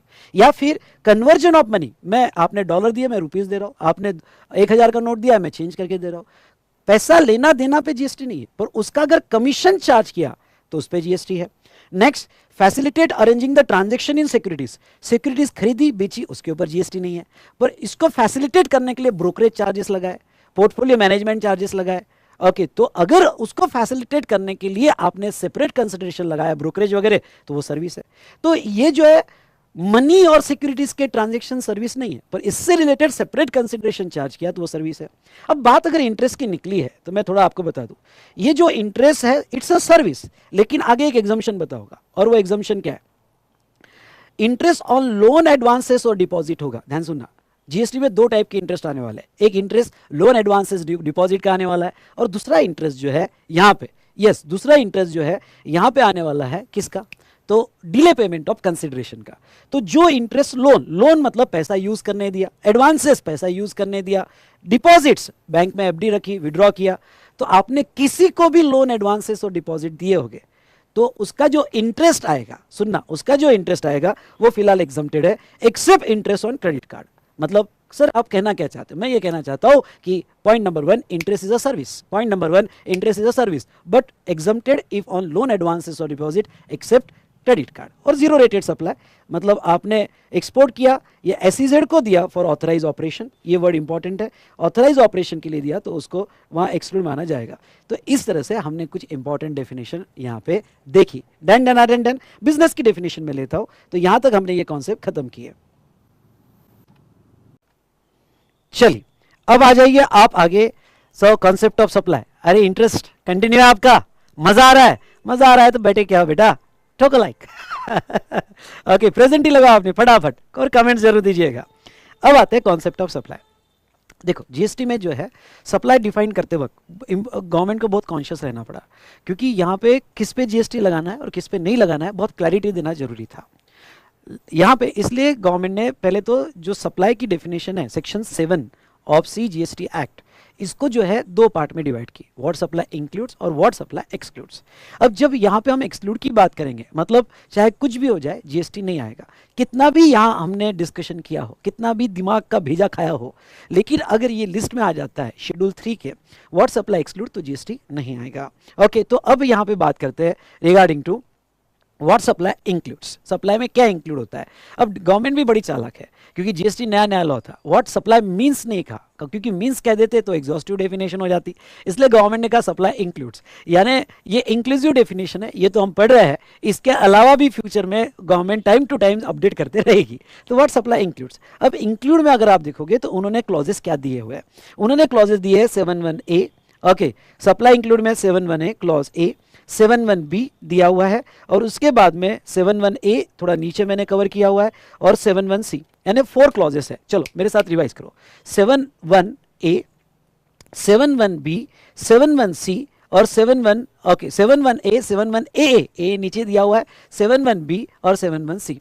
तो इन्होंने क्या किया, यहाँ पे पहले तो दो स्ट्रक्चर में डिफाइन किया, तो हमारा चार्ट दो पार्ट में आ जाता है, सेक्शन याद रह जाएंगे, मेरे पास ध्यान देना। 7(1) व्हाट सप्लाई इंक्लूड्स, 7(2) दूसरा हैंड वन का व्हाट सप्लाई एक्सक्लूड्स। ओके, 7(1) और 7(2). अब देखो सेक्शन 7 याद रह जाएगा, क्यों? क्योंकि 7 भी एस से स्टार्ट होता है और सप्लाई भी एस से स्टार्ट होता है, तो वो भी ऐसे ये से, मतलब 7 याद रह जाएगा, ठीक है। अब ऐसे सिचुएशन में जहां तक देखा जाए, अब इन्होंने जब सप्लाई इंक्लूड में देखा तो नो डाउट ओके, गवर्नमेंट का ऑब्जेक्ट बहुत क्लियर था कि अगर सप्लायर को कंसिडरेशन मिले, पैसा मिले, तो ही जीएसटी लगाएंगे, क्योंकि बिजनेस टैक्स है। अगर उसको कोई पैसा ही नहीं मिला, फ्री सर्विस है, तो टैक्स लगाने से मतलब नहीं है। ओके, तो कंसिडरेशन उन्होंने एक इंपॉर्टेंट फैक्टर रखा, ओके, सप्लाई कहने के लिए, जीएसटी लगाने के लिए। लेकिन बाद में ओके, कुछ ऐसी एक्टिविटीज जो पुराने लॉ में भी थी और अभी करंट लॉ में, कि कुछ ऐसी एक्टिविटी जहां कंसिडरेशन नहीं भी होगा, मतलब फ्री एक्टिविटी होगी, तो भी सप्लाई मानी जाएगी। और सबके पीछे रीजन है ओके कि सप्लाई मानी जाएगी, जिसके लिए बनाया गया शेड्यूल 1। और शेड्यूल 1 जो बनाया गया, शेड्यूल 1 सेक्शन 7(1)(c) में देखेंगे कि सप्लाई विदाउट कंसिडरेशन होगा तो जीएसटी कब आएगा। अब देखो सप्लाई के लिए उन्होंने क्या क्राइटेरिया रखा। ओके, तो हम अब पहला देखते हैं 7(1)(a) जो मेन क्राइटेरिया है फॉर सप्लाई। यानी भाई साहब, ये तो जब भी सप्लाई की डेफिनेशन आएगी, ये मेन वड़ा पाव है, मेन वड़ा पाव है। बाकी तो चटनी मिर्ची साइड साइड में देखेंगे, वड़ा पाव के साथ चटनी सप्लाई, मिर्ची सप्लाई, ओके, या छोले भटूरे के साथ बाकी चटनी मिर्ची जो भी है, आप जो भी कहोगे, तो वो बाद में देखेंगे। पहले मेन कॉन्सेप्ट क्या है, तो वो कहते हैं ऑल फॉर्म। भाई साहब, ये ऑल फॉर्म का मतलब क्या होता है, मतलब किसी भी फॉर्म में आपने एक्टिविटी की हो, पहली वर्ड में क्लियर कर दिया, किसी भी फॉर्म में, किसी भी नाम से आपने एक्टिविटी की हो, गुड्स और सर्विसेज की, गुड्स और सर्विस की डेफिनेशन हमने ऊपर देख ली है, तो गुड्स और सर्विसेज की एक्टिविटी की हो जिसमें ये 4 कंडीशन फुलफिल होती हो, कम ऑन, ये 4 कंडीशन फुलफिल होती हो, तो वो सप्लाई माना जाएगा। ओके, पहला कौन सा, सच एज मतलब ये एग्जांपल है, हम तो पहले ही कह चुके हैं किसी भी फॉर्म में करो, such as sale, transfer, barter, action, lease, rental, disposal. Okay, तो ये बिल्कुल ऐसा ये लर्न करने की कोशिश मत करना, बस आप करना किसी भी फॉर्म में आपने सप्लाई किया। पर आपको एक राजेश खन्ना स्टाइल पुरानी याद होगी, तो वो था sale, transfer, barter, action, lease, rental, disposal आपको याद होगा, तो राजेश खन्ना स्टाइल। तो ये इस टाइप के सप्लाई या इसके अलावा किसी भी फॉर्म के सप्लाई आपने की हो, तो मेड और agreed to be made, consideration पे हुए हो, और in the course of business हुआ हो। हाँ, ये बहुत जरूरी है, ये चारों क्राइटेरिया अगर फुलफिल होते हैं तो सप्लाई माना जाएगा और जीएसटी आएगा। ख्याल रखना, कभी ऐसा हो सकता है कि कंसिडरेशन है पर बिजनेस नहीं है, बिजनेस एक्टिविटी नहीं है, बिजनेस एक्टिविटी है पर कंसिडरेशन नहीं है, तो जीएसटी नहीं। चारों जब फुलफिल हो गए ओके, तब जीएसटी आएगा। तो अब मैं आपका ध्यान लाना चाहूंगा, सप्लाई मेड और अग्रीड टू बी मेड, मतलब आपने सप्लाई किया ओके, यानी गुड्स की डिलीवरी दी, सर्विस दे दी, पैसा बाद में आया, जीएसटी आ जाएगा जब आपने सप्लाई किया।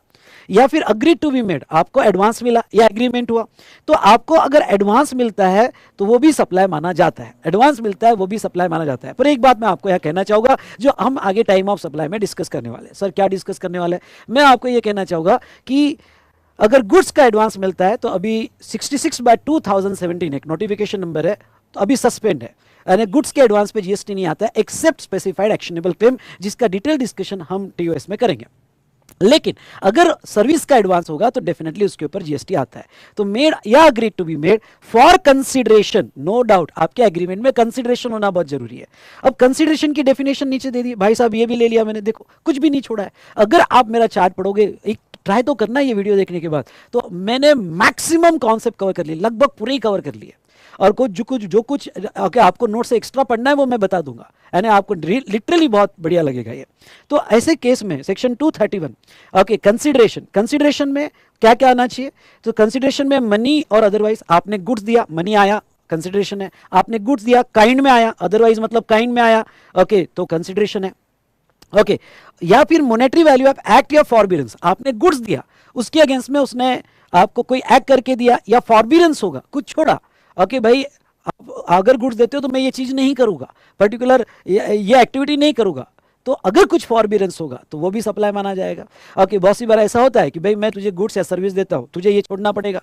पुराने जमाने में ये है ओके कि आपने भाई देख तेरे को क्या चाहिए मैं देता हूं ओके, तेरे को क्या चाहिए देता है, पर तूने जो मेरी लड़की को पटाया है तो उसको छोड़ दे, तो तुझे जो चाहिए वो मैं देता हूं ओके, गुड्स और सर्विस। तो कुछ फॉरबिडेंस होता है, तो फॉरबिडेंस होता है तो वो केस में यहाँ पे एक्सक्लूड होगा। अगर आपने मेरा रेगुलर क्लास किया होगा तो मैंने मेरे वाइफ का एग्जांपल दिया था, इंटीरियर डेकोरेटर सर्विस, याद आया आपको।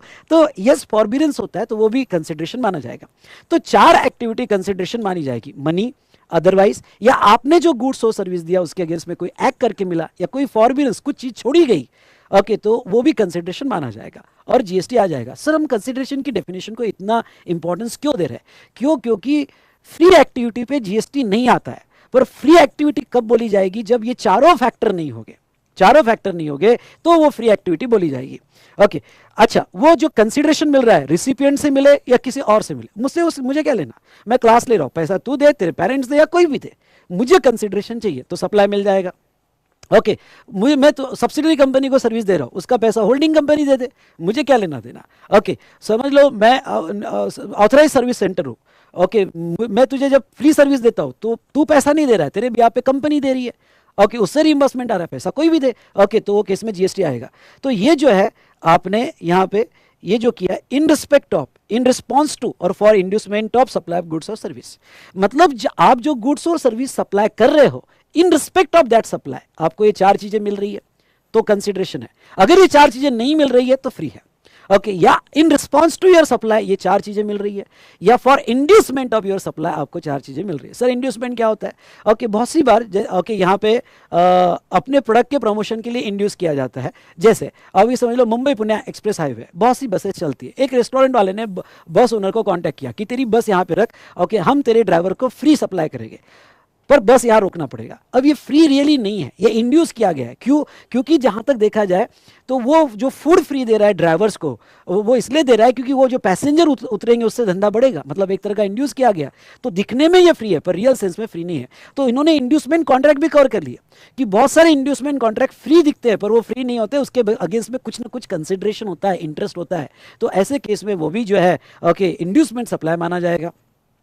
2 चीजें आपको याद रखनी है। कौन सी 2 चीजें याद रखनी है कि देखो यहाँ पे सब्सिडी होगी, हाँ सब्सिडी और गवर्नमेंट की सब्सिडी होगी तो वो कंसिडरेशन में नहीं आती और गवर्नमेंट की सब्सिडी पे जीएसटी नहीं आता है। लेट्स से एग्जांपल मैं फर्टिलाइजर मैन्युफैक्चरर हूँ और जब मैं फर्टिलाइजर बेचता हूँ तो 20% सब्सिडी गवर्नमेंट से आती है। समझ लो मेरी प्राइस 100 रुपीज है, उसमें से 20 रुपीज गवर्नमेंट को दे रही है और फार्मर से मुझे 80 मिल रहा है।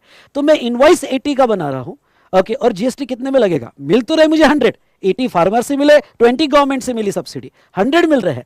तो मैं जीएसटी कितने में लगाऊं? इवन दो मुझे 100 मिल रहा है पर गवर्नमेंट की सब्सिडी कंसिडरेशन नहीं मानी जाएगी तो आपको जीएसटी 80 पे ही लगाना पड़ेगा। डन। समझ में आई बात? उसके बाद में डिपॉजिट, बहुत सी बात जैसे ओके मैं तुम्हें फ्लैट रेंट पे दे रहा हूँ, आप मुझे डिपॉजिट दे रहे हो, रेंट दे रहे हो, जीएसटी रेंट पे ही आएगा, डिपॉजिट्स पे नहीं आएंगे।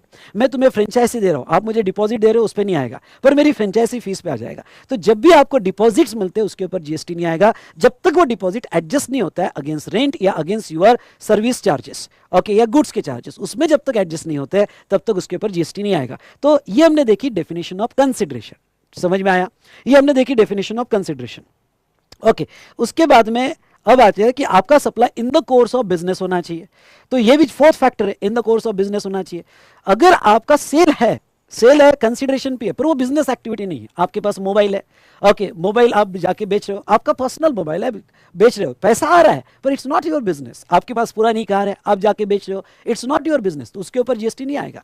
तो अगर आप अपनी पर्सनल कार डीलर को बेच रहे हो तो उसके ऊपर जीएसटी नहीं आएगा। अगर कोई अपनी ओल्ड ज्वेलरी ज्वेलर्स को बेच रहा है तो जिसके ऊपर जीएसटी नहीं आएगा। क्यों? क्योंकि वो इन द कोर्स ऑफ बिजनेस नहीं है। अब आपका ये कहना होगा sir what do you mean by business, ये भी सवाल इंपॉर्टेंट है। बिजनेस का अगर डेफिनेशन देखना चाहते हो तो ऊपर मैंने दिया है, ओके ये लर्न करने की कोई जरूरत नहीं पर ओके एस्पेक्ट समझ लो।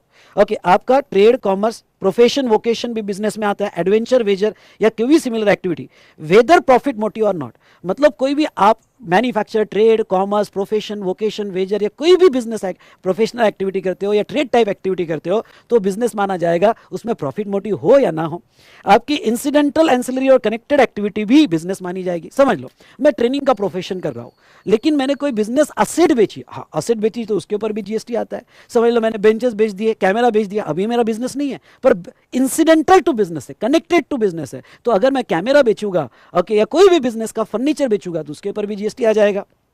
उसके बाद में transaction in the nature of clause A, may be volume में हो, फ्रीक्वेंसी में हो, कंटिन्यूटी में हो, रेगुलरिटी में हो, मतलब ऐसे कोई ट्रांजैक्शन जो एक ही नेचर के हो, कभी कभी करते हो तो भी बिजनेस बोला जाएगा।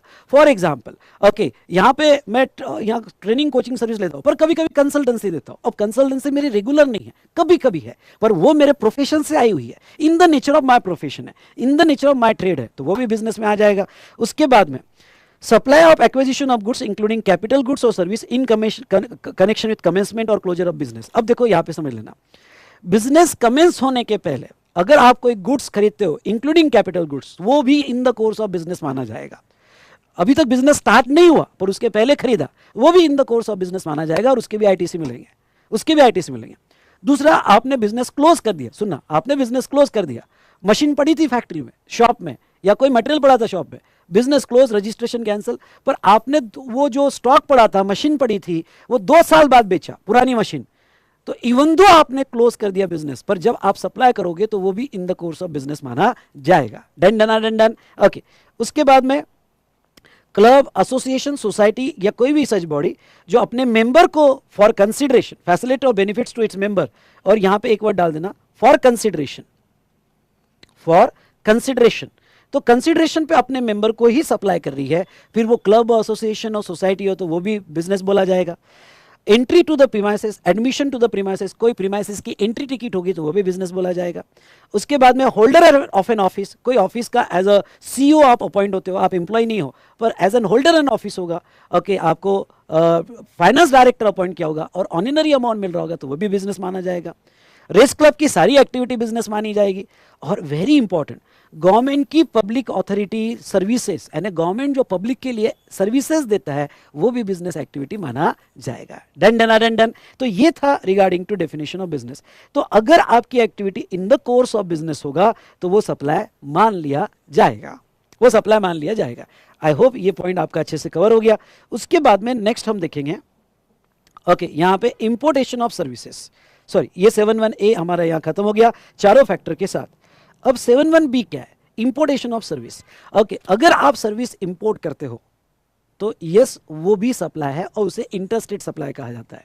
जब मैं आईजीएसटी एक्ट पढ़ाऊंगा तो आईजीएसटी एक्ट में अगर आप यहाँ देखोगे तो आईजीएसटी एक्ट में क्लियरली दिया हुआ है, ध्यान सुनना, कि इंपोर्ट ऑफ सर्विस मतलब लोकेशन ऑफ सप्लायर बाहर है, रिसिपिएंट इंडिया में है और प्लेस ऑफ सप्लाई इंडिया में है, तो उसे इंपोर्ट ऑफ सर्विस माना जाएगा और वो इंटरस्टेट माना जाएगा।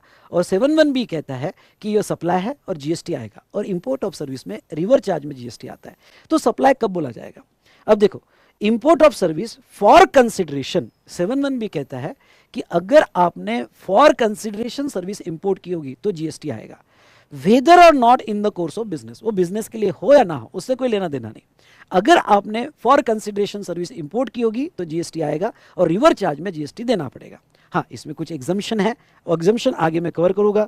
ओके, तो अगर सर्विस इंपोर्ट होती है, फॉर कंसिडरेशन होती है तो जीएसटी आएगा। इन सिंपल वर्ड मैं आपको क्या कहूँ तो फ्री इंपोर्ट सर्विस पे जीएसटी नहीं। समझ लो आप कोई फॉरेन वेबसाइट एक्सेस कर रहे हो, ओके, तो फ्री है, कोई जीएसटी नहीं। फॉरेन वीडियो देख रहे हो, अब देखते हो आप, ओके, तो फॉरेन वीडियो देख रहे हो तो उसके ऊपर जीएसटी नहीं, फ्री है।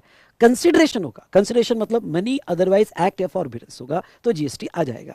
Sir what about import goods? तो it is govern by customs act, उसके ऊपर एसीडी लगता है। इंपोर्ट सर्विस होगी तो आरसीएम लगता है, एक्सेप्ट ओआईडीआर सर्विस जो मैं आगे पढ़ाऊंगा। और import of service other than business होगा, और उसने other than business for import of service, import of service by an individual, एक वर्ड ऐड करना, बाय एन इंडिविजुअल, आपके नोट्स में होगा तो ठीक है, नहीं तो ऐड कर दो। Okay, import of service by an individual other than for business purpose, personal purpose होगा तो उसको एग्जम्पशन है। अगर किसी इंडिविजुअल ने सर्विस इंपोर्ट की फॉर कंसीडरेशन लेकिन उसने बिजनेस पर्पस के लिए नहीं की, उसने यहाँ पे पर्सनल पर्पस के लिए किया तो वह एग्जम्पशन दिया जाएगा। समझ लो आप, ओके, इंडिया में कोई गेम सब्सक्राइब कर रहे हो पर बच्चा है, पर्सनल पर्पस के लिए कर रहा है, एग्जम्प्ट है, उस पर जीएसटी नहीं आएगा। हाँ, पर अगर वो ओआईडीआर सर्विसेज होगा तो सप्लायर को टैक्स देना पड़ेगा, वो मैं आगे पढ़ाऊंगा। लेकिन इंडिविजुअल अगर अपने पर्सनल पर्पस के लिए करता है तो उसको एग्जम्पशन दिया गया है, okay, even though for consideration. Exemption हम बाद में देखेंगे। ओके, तो चलिए ये जो था रिगार्डिंग टू एग्जम्पशन था। अब यहाँ पे तो हमने देख लिया 7(1)(a) और 7(1)(b). इसमें दो फैक्टर बड़े इंपॉर्टेंट है बी में, कंसिडरेशन, और आपने बिजनेस के लिए लिया हो या ना लिया हो सप्लाई बोला जाएगा, रिवर्स चार्ज में आएगा। लेकिन किसी इंडिविजुअल ने अगर पर्सनल पर्पस के लिए दिया हो तो उसको एग्जम्पशन दिया जाएगा। चलो, ये तो हमने देखा। उसके बाद में हम देखेंगे 7(1)(a). अब ये 7(1)(a) क्या था? 7(1)(a) क्या था तो मैं आपको बता दूं, स्पेशली ये क्लब, सोसाइटी, एसोसिएशन जो है, जो अपने मेंबर्स को सप्लाई करते हैं, ओके, तो उसके ऊपर ये जीएसटी लायबिलिटी क्रिएट करता है, ये सप्लाई मानता है। क्यों? क्योंकि कुछ सुप्रीम कोर्ट के डिसीजंस क्या थे? कुछ सुप्रीम कोर्ट के डिसीजन ये थे कि क्लब और उसके मेंबर या एसोसिएशन ऑफ पर्सन या उसके मेंबर ये म्यूचुअली इंक्लूसिव है, ये सेपरेट ही नहीं है, ये एक ही माना जाएगा। ओके, तो ये सुप्रीम कोर्ट के डिसीजन की वजह से एक सवाल खड़ा हो गया कि फिर अगर कोई क्लब अपने ही मेंबर को सर्विस दे रहा है तो जीएसटी आना ही नहीं चाहिए, क्योंकि वो तो एक ही है, म्यूचुअली इंक्लूसिव है, तो जीएसटी आना ही नहीं चाहिए। ओके, और सुप्रीम कोर्ट का डिसीजन लॉ है, तो फिर यहाँ पे 7(1)(a) जीएसटी में लाया गया। और अगर आप इसका बेयर टेक्स्ट देखते हो तो बेयर टेक्स्ट में तो ये कहा गया, notwithstanding to anything contain in any court decision, जो हम बोलेंगे वही होगा। मतलब कोई भी person, any person other than individual अपने ही मेंबर्स को सप्लाई करता है गुड्स और सर्विस का, और ये जो अपने ही मेंबर को सप्लाई कर रहा है एक्टिविटी और ट्रांजेक्शन्स कर रहा है गुड्स और सर्विस का अपने मेंबर के साथ। अब एनी पर्सन में आपको लिखना है तो club, society, cooperative society, body corporate, कोई भी etcetera, body corporate, other than individual, partnership firm, trust, okay, कोई भी हो, एसोसिएशन, एओपी, बीओआई, कोई भी हो, और वो अपने ही मेंबर या कॉन्स्टिट्यूएंट्स को एक्टिविटी या ट्रांजेक्शन करता है for cash, deferred payment, other valuable consideration, तो वो सप्लाई माना जाएगा। और वो ये दो पर्सन म्यूचुअली इंक्लूसिव नहीं, ये दोनों पर्सन यहाँ पे deem to be take place between one person to another person, मतलब वो सेपरेट माने जाएंगे। ओके, तो ऐसे केस में क्लब अपने मेंबर को देता है तो वो बिजनेस एक्टिविटी भी है, और अपने मेंबर को कोई गुड्स और सर्विस देता है फॉर कंसिडरेशन में भी कैश, डिफर्ड पेमेंट और अदर वैल्यूएबल कंसिडरेशन, तो उसके ऊपर जीएसटी भी आ जाएगा। डन। तो ये हमने देखा 71A। तो यहाँ पे 3 क्लॉजेस हमारे खत्म हुए, 71A, 71AA एंड 71B। ठीक है, तो ये जो था मेन फैक्टर था कि आपका सप्लाई फॉर कंसिडरेशन होगा तो जीएसटी आ जाएगा। लेकिन अब देखो यहाँ पे कुछ और फैक्टर उन्होंने कंसिडर किया, और कुछ और फैक्टर यहाँ पे कि कुछ ऐसी एक्टिविटी जिसमें कंसिडरेशन नहीं भी होगा, सुनना, जिसमें कंसिडरेशन नहीं भी होगा तो भी सप्लाई माना जाएगा। अब कौन सी एक्टिविटी जिसमें कंसिडरेशन नहीं होगा, फ्री सप्लाई होगा, तो भी फ्री एक्टिविटी होगी तो भी सप्लाई माना जाएगा। तो उन्होंने एक शेड्यूल बनाया, शेड्यूल 1, और शेड्यूल 1 में क्या कहते हैं, सप्लाई ऑफ गुड्स और सर्विस विदाउट कंसिडरेशन। तो परमानेंट ट्रांसफर और disposal of business asset where ITC has been avail on such asset. कुछ नहीं, लॉजिक ये है कि अगर कोई गुड्स आपने बिजनेस के लिए लाया, आईटीसी लिया और आपने टैक्स में डिडक्शन ले लिया क्योंकि आईटीसी का आपको उतना कम कर दिया गया, और फिर वो आपने फ्री दे दिया। ऐसे कैसे फ्री दे दिया, लॉजिक बहुत क्लियर है। अगर आपने किसी और को फ्री दे दिया आईटीसी लेकर, तो गवर्नमेंट फिर उसमें कहती है नहीं, ओके, फिर हम सप्लाई बोलेंगे और जो तुम फ्री दोगे उसके ऊपर जीएसटी लगाया गया। आप कहोगे क्यों, क्योंकि तुमने आईटीसी लिया है, आईटीसी लिया है तो उसको सप्लाई बोलेंगे। हाँ सर, अगर मैंने आईटीसी नहीं लिया होगा और फ्री दिया होगा तो फिर कोई प्रॉब्लम नहीं, फिर तो हम जीएसटी नहीं लगाएंगे। आईटीसी लेके फ्री दिया होगा तो जीएसटी लगाएंगे। ओके, तो यहां पे देखो what is the basic difference between 71A और 71C शेड्यूल 1। 71A में अगर कंसिडरेशन होगा तो आप आईटीसी लो या ना लो, सुनना, आप आईटीसी लो या ना लो, जीएसटी आ जाएगा भाई साहब, वहां कोई कंसर्न ही नहीं आईटीसी का। अब समझ लो तुमने कार खरीदी, आईटीसी नहीं लिया और बेचा, कार को बेचा तो जीएसटी आ जाएगा। लेकिन तुमने कार खरीदी और आईटीसी नहीं लिया और फ्री दिया तो जीएसटी नहीं आएगा, आईटीसी लिया तो जीएसटी आ जाएगा। ये पॉइंट को समझ लो। दूसरा बेटा यहां पे इन्होंने कहा सप्लाई ऑफ गुड्स और सर्विसेज और बोथ बिटवीन रिलेटेड पर्सन और distinct person under section 25 in the course और फर्दरेंस ऑफ बिजनेस। अब मैं थोड़ा आपका ध्यान डिस्टिंक्ट पर्सन पे लाना चाहूंगा। आ जाओ ऊपर डिस्टिंक्ट पर्सन की डेफिनेशन पे। डिस्टिंक्ट पर्सन सेक्शन 25 में 2 पार्ट में डिफाइन किए, 25(4) और 25(5). अगर आप डिस्टिंक्ट पर्सन की डेफिनेशन देखते हो तो पहला ट्रांजेक्शन है रजिस्टर्ड टू रजिस्टर्ड। ओके, अगर आपने एक से ज्यादा रजिस्ट्रेशन लिए होंगे, सुनना मेरी बात, आपने एक से ज्यादा रजिस्ट्रेशन लिए होंगे तो वो जितने भी आपके रजिस्टर्ड प्लेस है वो सेपरेट पर्सन माना जाएगा ना। अब थोड़ा कुछ रजिस्ट्रेशन की इंपॉर्टेंट प्रोविजन समझ लो। सेक्शन 25 कहता है कि आपको जीएसटी में स्टेट वाइज अलग अलग रजिस्ट्रेशन लेना कंपलसरी है, इवन दो आपका बिजनेस एक ही है। जैसा वी स्मार्ट की बहुत सारी ब्रांचेस होगी इंडिया में, सैमसंग की बहुत सारी फैक्ट्रीज होगी इंडिया में, एक ही पैन में है, तो भी आपको स्टेट वाइज सेपरेट रजिस्ट्रेशन लेना ही पड़ेगा, क्योंकि जीएसटी डेस्टिनेशन बेस्ड टैक्स है और वहां का जीएसटी उसी स्टेट में देना पड़ेगा। तो आपको इतने सारे रजिस्ट्रेशन कैंसिल करने पड़ेंगे, तो स्टेट वाइज तो सेपरेट रजिस्ट्रेशन है ही। लेकिन दूसरी बात अगर हम यहाँ पे देखें तो दूसरी बात यह है कि अगर मेरे सेम स्टेट में मल्टीपल ब्रांचेस है तो क्या, तो यहां गवर्नमेंट कहती है वो आपके ऑप्शन पे, आप अगर चाहो, सुनना, आप अगर चाहो तो आप सेपरेट रजिस्ट्रेशन ले सकते हो। अगर आप सबका मिला के सिंगल रजिस्ट्रेशन लेना चाहते हो तो वो भी ले सकते हो, वो आपके ऊपर दिया।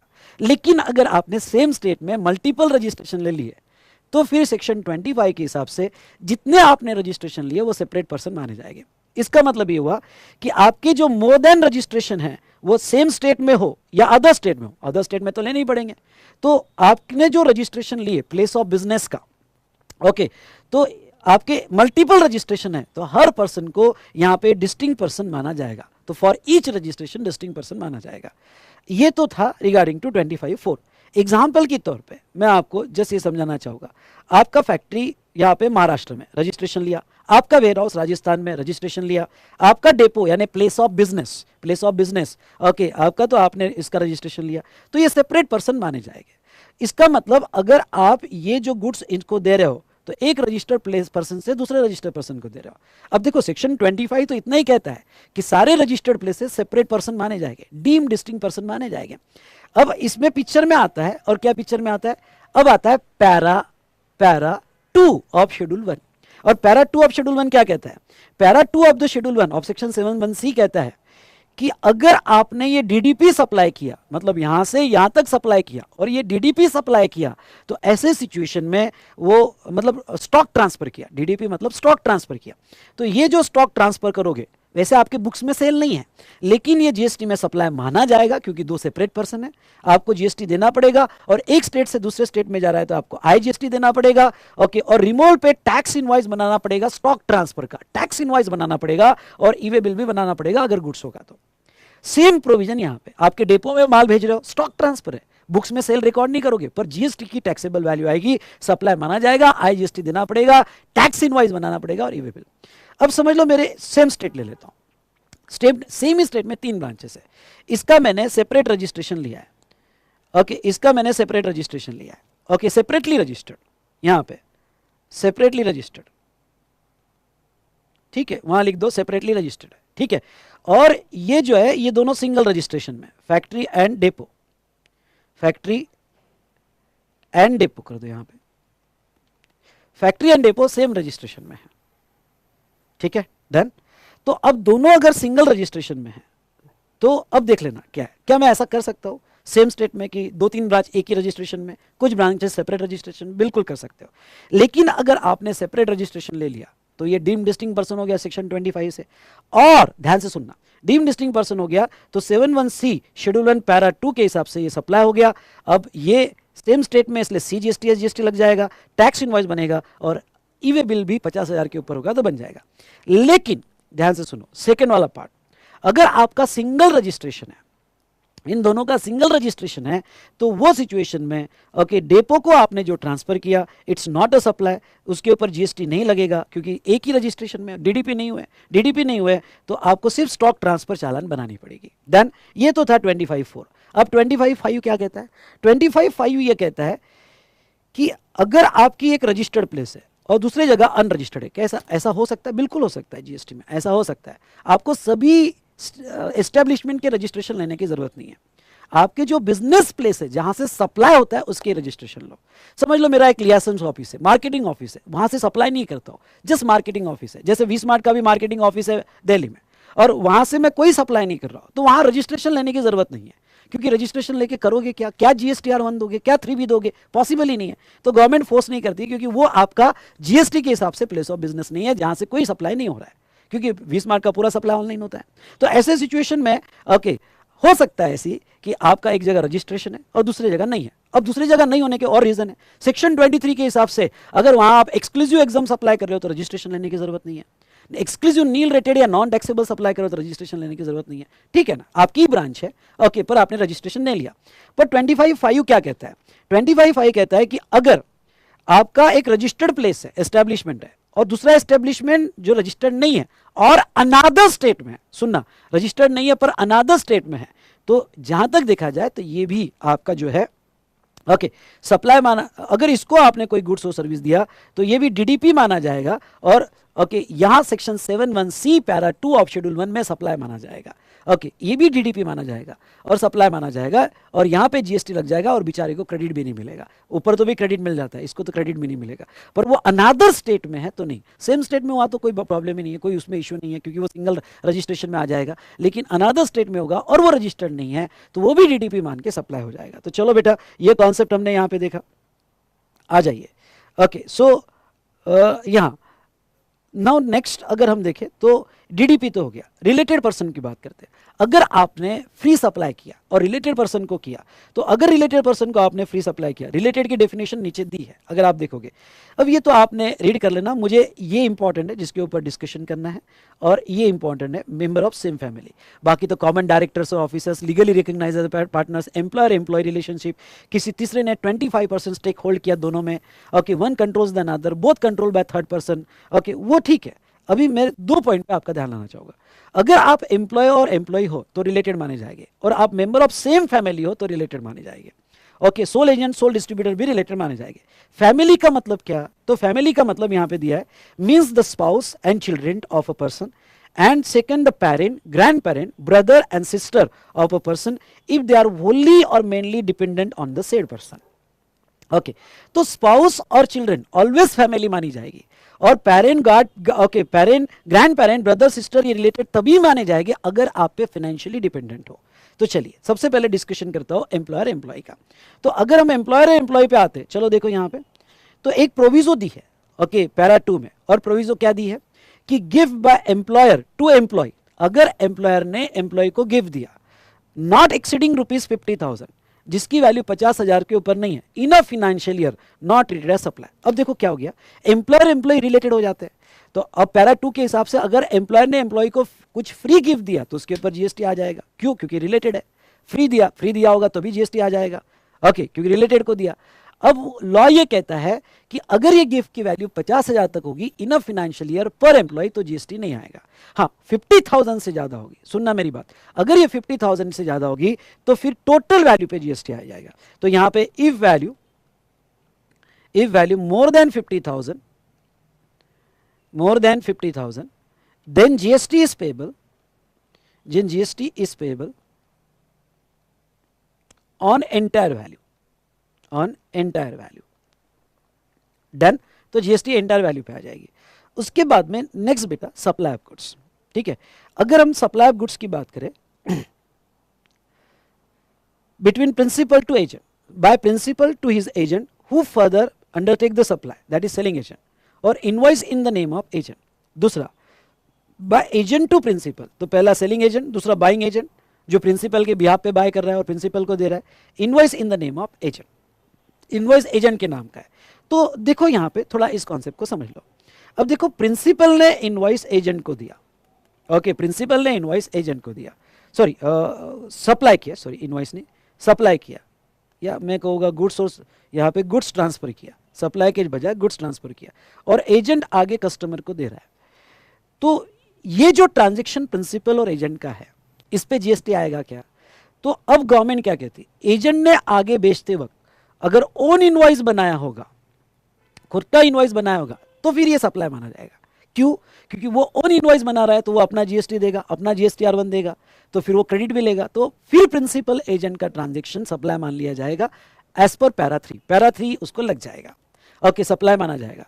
पर अगर एजेंट प्रिंसिपल का इनवॉइस देता है, ओके, प्रिंसिपल का इनवॉइस देता है, तो वो केस में, पहले केस में तो ये सप्लाई हो जाएगा, ओके, पर अगर प्रिंसिपल का इनवॉइस देता है तो ये जो ट्रांजैक्शन हुआ है गुड्स का, नॉट अ सप्लाई, तो not a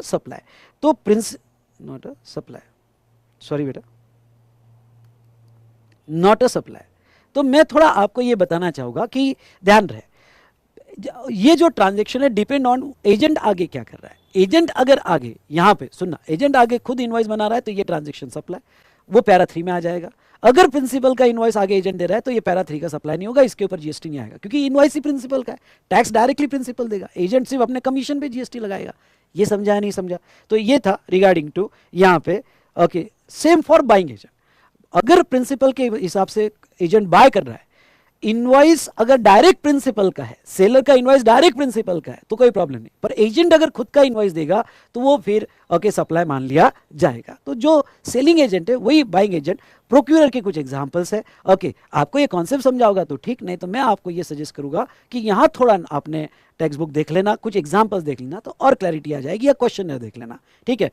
import, last para है para 4, import of service from related person outside India या other establishment outside India in the course of business. अब समझ लो आपने ये और ये पैरा में क्या डिफरेंस है, 7(1)(b) और ये पैरा में क्या डिफरेंस है। 7(1)(b) में मैं ये कह रहा हूं कि अगर आप इंपोर्ट करते हो किसी से भी इंपोर्ट करते हो, कंसिडरेशन होगा तो यहां सप्लाई हो जाएगा। और अगर आप सर्विस इंपोर्ट कर रहे हो, सुनना, सर्विस इंपोर्ट कर रहे हो, फ्री है इंपोर्ट कर रहे हो, और फ्री इंपोर्ट सर्विस पे तो जीएसटी नहीं आता है, पर अगर आपने रिलेटेड से इंपोर्ट की, जो रिलेटेड की डेफिनेशन नीचे है, या आपने अपनी ही ब्रांच से इंपोर्ट की और बिजनेस के लिए इंपोर्ट की तो जीएसटी आएगा। Step number 1, okay. तो मैं अगर आपको ये कहूं तो import of service, free import service पे, बहुत अच्छा स्टेटमेंट है, फ्री इंपोर्ट सर्विस पे जीएसटी नहीं आता है unless imported from related person और DDP outside India and in the course of business. अगर रिलेटेड से इंपोर्ट किया होगा, डीडीपी से इंपोर्ट किया होगा, तो ही फ्री इंपोर्ट सर्विस पे जीएसटी आएगा, अगर वो बिजनेस के लिए होगा। अदरवाइज फ्री इंपोर्ट सर्विस पे जीएसटी नहीं आएगा। प्रॉब्लम सॉल्व करते वक्त ये ध्यान देना। तो ये देखा हमने यहाँ पे 71A, 71AA, 71B और 71C। ओके, इस तरह से हमारे पैरा 4 यहाँ पे, सॉरी 4 क्लॉजेस खत्म हुए। तो बस मैं इतना ही कहूँगा। Okay, supply with consideration 71A, B और C, इसमें कंसिडरेशन इंपॉर्टेंट है। विदाउट कंसिडरेशन ये 4 पैरा है, और आपको थोड़ा अलग अप्रोच समझ जाता हूं। ये चारों केसेस को छोड़ के बाकी जो भी एक्टिविटी होगी कंसिडरेशन होगा तो ही जीएसटी आएगा। फ्री एक्टिविटी पे जीएसटी नहीं आएगा। फ्री एक्टिविटी पे बस ये 4 ही पैराग्राफ है जिसके ऊपर जीएसटी लगाया गया है। Done done done done. चलिए उसके बाद में देखते हैं 72A सप्लाई एक्सक्लूड्स। अब एक्सक्लूड में 2 चीजें देखेंगे, शेड्यूल 3 ओके, और ये 72A में आता है, 72A में आता है शेड्यूल 3, और फिर नीचे दिया गया है 72B, 72B नीचे दिया गया है। चलो अब देखते हैं 72A। ओके, 72A देखते हैं। Transaction not treated as supply, चाहे कुछ भी हो जाए सप्लाई नहीं माना जाएगा। Service by an employ to the employer in the course और फर्दरेंस ऑफ, सॉरी इन और इन रिलेशन टू एम्प्लॉयमेंट। अगर एम्प्लॉय सर्विस दे रहा है एम्प्लॉयर को, एम्प्लॉय भी सर्विस दे रहा है एम्प्लॉयर को, पर इन द कोर्स ऑफ एम्प्लॉयमेंट होगा या इन रिलेशन टू एम्प्लॉयमेंट होगा तो उसके ऊपर जीएसटी नहीं आएगा। उसके बाद में कुछ clarification. Compensation for pre mature termination, मतलब बहुत सी बार तो है तुम्हारा एम्प्लॉयमेंट कॉन्ट्रैक्ट 3 साल का है, पहले तुमको निकाल दिया, उसका कंपेंसेशन देके, तो वो इन रिलेशन टू एम्प्लॉयमेंट माना जाएगा और नॉन टैक्सेबल रहेगा। नॉन कॉम्पिट फीस, एम्प्लॉय छोड़ के जा रहा है, अब उसका एम्प्लॉयमेंट कॉन्ट्रैक्ट खत्म, लेकिन हमने उसको 50 लाख दिए। ओके, समझ लो मैं एम्प्लॉय हूँ और मैं छोड़ के जा रहा हूँ, तो मेरे को कंपनी 50 लाख दे रही है कि भाई नॉन कॉम्पिट बिजनेस ज्वाइन नहीं करोगे, नॉन कॉम्पिटेंस कॉन्ट्रैक्ट है, और उसके 50 लाख रुपए मुझे दिया जा रहा है। तो अगर उसके सेपरेट पैसे दिया जा रहा है तो वो एम्प्लॉयमेंट का पार्ट नहीं है, वो सेपरेट कॉन्ट्रैक्ट है, और वो सेपरेट कॉन्ट्रैक्ट है तो टैक्सेबल हो जाएगा। कैजुअल लेबर, एम्प्लॉयमेंट मतलब ये मत समझना परमानेंट, डेली वेजेस भी होगी तो कैजुअल लेबर भी in relation to employment. Directors remuneration, ये थोड़ा मैं आपको और रिवर चार्ज में बहुत अच्छे से पढ़ा होगा। डायरेक्टर को जो रेम्यूनरेशन मिलता है, अगर डायरेक्टर का टीडीएस इनकम टैक्स एक्ट में सेक्शन 192 में डिडक्ट हो रहा है, मतलब वो एम्प्लॉयमेंट कॉन्ट्रैक्ट है। टीडीएस अगर सेक्शन 192 में डिडक्ट हो रहा है तो एम्प्लॉयमेंट कॉन्ट्रैक्ट है और वो सप्लाई नहीं माना जाएगा। लेकिन अगर उसका टीडीएस अदर सेक्शन में होगा तो फिर वो प्रोफेशनल सर्विस है, फिर सप्लाई माना जाएगा। और एक इंपॉर्टेंट सर्कुलर, इसके ऊपर सवाल आ सकता है, परक्विजिट। एम्प्लॉय को जो परक्विजिट्स मिलते हैं वहां 2 क्लॉजेस ट्रिग होते हैं, एक तो शेड्यूल 3 का पैरा 1, और एम्प्लॉयर ने गिफ्ट दिया एम्प्लॉय को, वो शेड्यूल 1 का चार्ट ना आपको डेफिनेटली हेल्प करेगा। मतलब मैं इसके ज़्यादा फेवर में हूँ कि समरी बुक से ज़्यादा चार्ट पढ़ने का, फटाफट आजू बाजू कॉन्सेप्ट है। अब देखो हमने ये देखा था कि अगर एम्प्लॉय को, यह बाजू में ही है, एम्प्लॉय को गिफ्ट दिया और 50,000 तक का गिफ्ट दिया, तो वो सिचुएशन में एम्प्लॉयर ने दिया होगा तो सप्लाई नहीं माना जाएगा इन अ फाइनेंशियल ईयर। तो बहुत सी बार एम्प्लॉयर एम्प्लॉय को परक्विजिट्स देता है, तो लॉ क्या कहता है, सर्कुलर कहता है परक्विजिट्स अगर एम्प्लॉयमेंट कॉन्ट्रैक्ट में दिया होगा तो शेड्यूल 3 लग जाएगा, जीएसटी नहीं आएगा। लेकिन perquisite not in terms of contract होगा और एम्प्लॉयर ने फ्री दिया होगा तो उसके ऊपर जीएसटी आ जाएगा, अगर वैल्यू 50,000 से ज्यादा होगी। वैल्यू 50, तो वो डिपेंड है कि परक्विजिट जो दिए गए एम्प्लॉयमेंट कॉन्ट्रैक्ट में दिए तो जीएसटी नहीं लगेगा, और अगर वो गिफ्ट फॉर्म में दिए होगे तो जीएसटी लग जाएगा। तो ये पहला पैरा हो गया, service provided by employee to employer in relation to और in course of employment. Done done done done, ठीक है। उसके बाद में सेकंड पैरा क्या, जो सप्लाई नहीं बोला जाएगा, कोर्ट की और ट्रिब्यूनल की सर्विसेज एक्सेप्ट आर्बिट्रल ट्रिब्यूनल, वो डिग्निटी रखी है कोर्ट की तो वो सप्लाई नहीं बोला जाएगा। पैरा 3 ओके, एमपी एमएलए की सर्विसेज, या फिर कॉन्स्टिट्यूशनल पोस्ट पे अपॉइंट किया उनकी सर्विसेज, या फिर ओके कोई चेयरपर्सन मेंबर गवर्नमेंट बॉडी पे अपॉइंट किया उसकी सर्विसेज। फ्यूनरल ब्यूरल क्रीमेटोरियम, जाते जाते आपको जीएसटी देने की जरूरत नहीं, इंक्लूडिंग ट्रांसपोर्टेशन। तो फ्यूनरल की जो भी सर्विसेज होगी, ब्यूरल की जो भी सर्विसेज होगी, ओके सर्विसेज को बेनिफिट है। कफन का कपड़ा गुड्स है उस पर नहीं, वहां जो भी सर्विसेज है उस पर जीएसटी है। कफन का कपड़ा अगर खरीदा तो उसके ऊपर जीएसटी आ जाता है, सर्विसेज को बेनिफिट है। हाँ, sale of land and subject to clause B of para 5 sale of building, यानी आपका अगर प्योरली सेल कॉन्ट्रैक्ट है लैंड एंड बिल्डिंग का तो वो सप्लाई नहीं बोला जाएगा। तो sale of land and building not treated as supply. लेकिन ख्याल रखना, उन्होंने सिर्फ sale of land and building को एक्सक्लूड किया। अगर आपके रेंटल लीजिंग लाइसेंस एग्रीमेंट हो गए तो वो सप्लाई मान लिए जाएंगे, वो तो सप्लाई ऑफ सर्विस है शेड्यूल 2 के क्लासिफिकेशन के हिसाब से।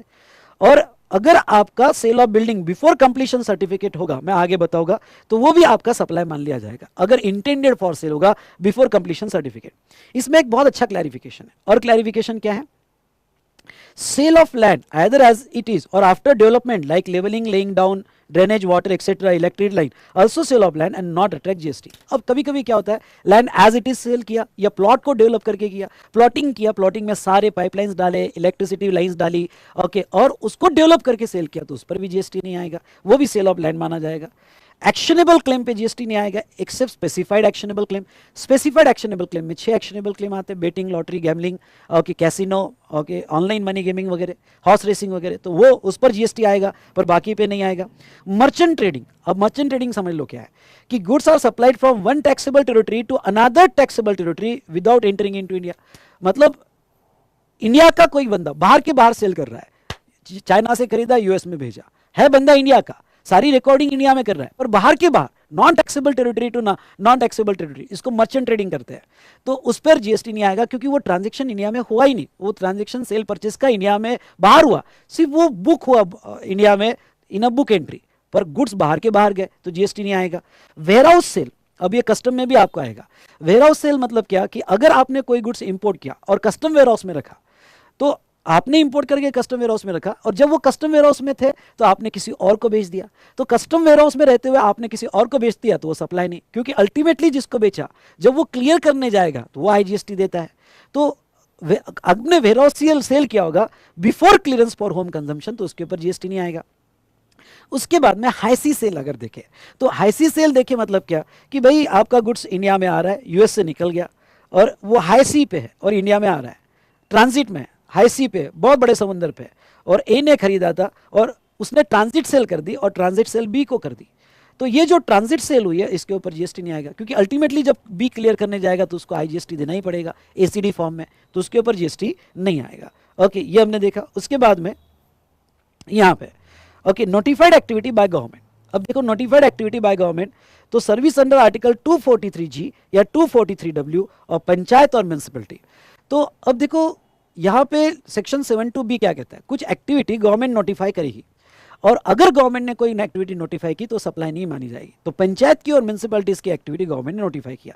और दूसरा, अल्कोहलिक लीकर के लाइसेंस जो स्टेट गवर्नमेंट देती है, सुनना, अल्कोहलिक लीकर के लाइसेंस जो स्टेट गवर्नमेंट देती है तो वो भी सप्लाई नहीं माना जाएगा, वो भी सप्लाई नहीं माना जाएगा। तो ये हमने डिस्कशन किया रिगार्डिंग टू ओके 72B, और इस तरह से सप्लाई से क्या एक्सक्लूड किया जाता है ओके हमने कवर कर लिया। आई होप आपको अच्छा लगा होगा। ओके, पूरा सप्लाई का कॉन्सेप्ट एक चार्ट में आजू बाजू बस ये 2 पेजेस कर लो, supply is over, supply is over, सारे पॉइंट और एस्पेक्ट्स हमने कवर कर लिए।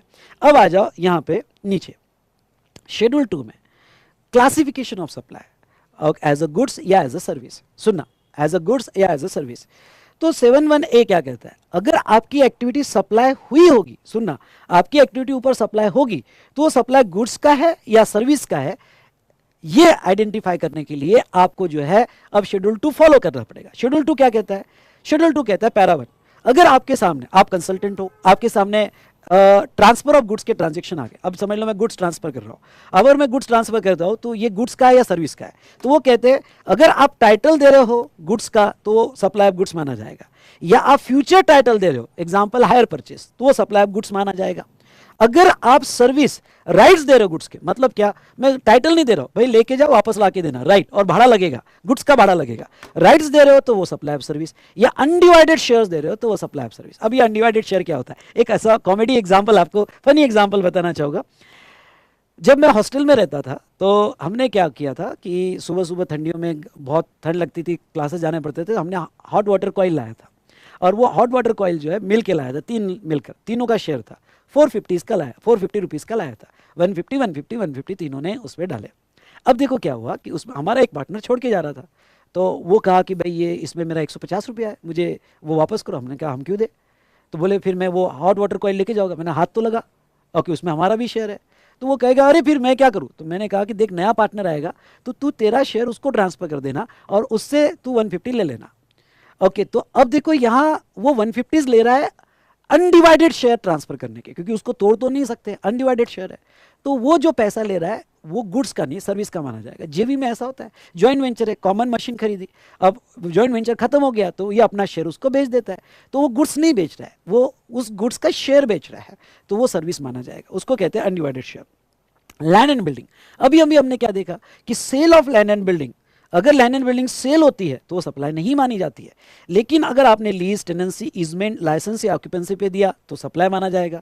या बिल्डिंग, आपने यहाँ लैंड दिया, यहाँ आपने बिल्डिंग दिया, और ये बिल्डिंग आपने लीजिंग, लेंटिंग कोई भी पर्पस के लिए दिया हो तो वो सर्विस माना जाएगा, ठीक है।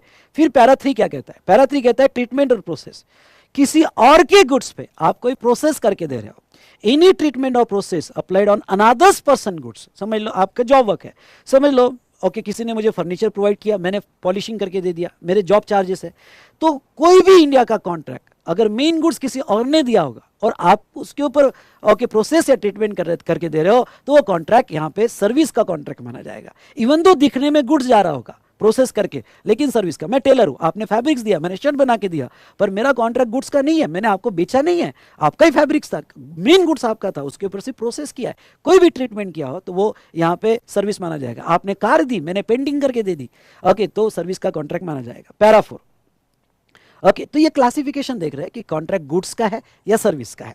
पैरा 4 क्या कहता है? पैरा 4 कहता है ट्रांसफर ऑफ बिजनेस असेट, ध्यान से सुनना, ट्रांसफर ऑफ बिजनेस असेट, अगर आपने बिजनेस असेट परमानेंट दे दी होगी, ओके, देखो बात इसकी नहीं चल रही कि वो सप्लाई है नहीं, वो तो क्लियर हो गया कि बिजनेस असेट फॉर कंसिडरेशन होगा तो इधर सप्लाई, विदाउट कंसिडरेशन होगा और आईटीसी लिया होगा तो फिर इधर सप्लाई, आईटीसी नहीं लिया तो सप्लाई ही नहीं, सवाल ही नहीं।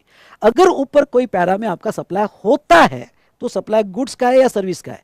आपने परमानेंट दिया होगा बिजनेस असेट तो सप्लाई गुड्स का है, और आपने टेम्पररी दिया होगा okay for use, private use, समझ लो मेरा कैमरा है और कैमरा मैंने बिजनेस असेट है मेरी, पर किसी को टेम्पररी भाड़े पे दिया है, ओके शादी है भाड़े पे दिया है, तो अगर बिजनेस असेट मैंने किसी को टेम्पररी दी होगी तो वो सप्लाई ऑफ सर्विस मान लिया जाएगा, ओके, वो सप्लाई ऑफ सर्विसेज मान लिया जाएगा।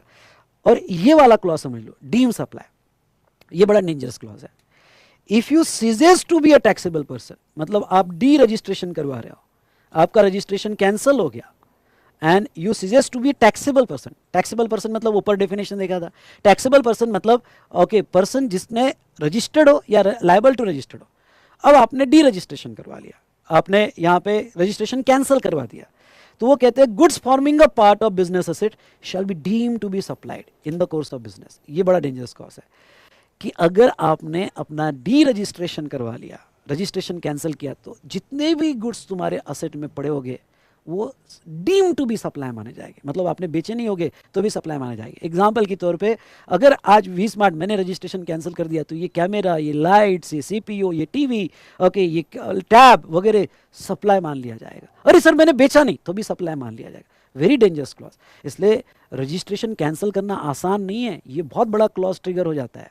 ओके, तो ये एक चक्रव्यूह है, जीएसटी में रजिस्ट्रेशन करवा लो कोई प्रॉब्लम नहीं, पर बाहर निकलते वक्त लूट लेता है वो आपको, सारे गुड्स पे जीएसटी लगा लेता है। ओके, डिम सप्लाई, बेचा हो ना बेचा हो, पर उसके दो एक्सेप्शन है, unless business is transfer as going concern, लेकिन आपने कैंसिल इसलिए करवाया क्योंकि दूसरा चला रहा है तो गवर्नमेंट को कोई प्रॉब्लम नहीं, कोई दूसरा चला रहा है तो वो तो जीएसटी देगा। ओके, तो ठीक है, फिर जीएसटी आपको असेट पे जीएसटी देने की जरूरत नहीं है, या carried out by your representative जो टीपी है, टैक्सेबल पर्सन है, तो गवर्नमेंट को कोई प्रॉब्लम नहीं। अगर वो कोई बिजनेस दूसरा चला रहा है तो फिर मत दो, लेकिन आप बंद करके बैठे हो तो असेट का पूरा टैक्स दो। ये बहुत ही डेंजरस क्लॉज है। ये था हमने देखा रिगार्डिंग टू पैरा 4। उसके बाद में नीचे पैरा 5। अब पैरा 5 में जो भी एक्टिविटीज दी है, सुनना, पैरा 5 में जो भी एक्टिविटीज दी है वो सप्लाई ऑफ सर्विसेज ही मानी जाएगी। देखो, पहला रेंटिंग ऑफ इमूवेबल प्रॉपर्टी, ठीक है, ऊपर मैंने ओके लैंड एंड बिल्डिंग लिया है, लीज वगैरह, लेकिन लैंड एंड बिल्डिंग के अलावा भी इमूवेबल प्रॉपर्टी होती है, टेलीकम्युनिकेशन टावर, पाइपलाइंस वगैरह, ओके, रोड, कैनल, डैम, बहुत सारी इमूवेबल प्रॉपर्टी होती है, वो अगर आप रेंट पे देते हो तो वो सप्लाई ऑफ सर्विस। और लैंड एंड बिल्डिंग भी यहाँ पे सर्विस ही बोला है उन्होंने, वो सप्लाई ऑफ सर्विस में क्लासीफाई होगा। उसके बाद में कंस्ट्रक्शन ऑफ कॉम्प्लेक्स, हाँ ये वाली एंट्री देखो, कंस्ट्रक्शन ऑफ कॉम्प्लेक्स बिल्डिंग और सिविल स्ट्रक्चर इंक्लूडिंग कॉम्प्लेक्स और building intended for sale to the buyer, but in following cases it shall not be treated as supply if entire consideration has been received after issuance of completion certificate or first occupancy whichever is earlier। तो ये completion certificate वाला criteria उन्होंने रखा हुआ है।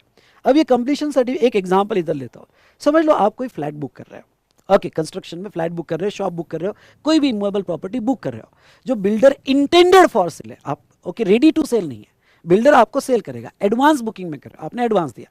Sir difference क्या है?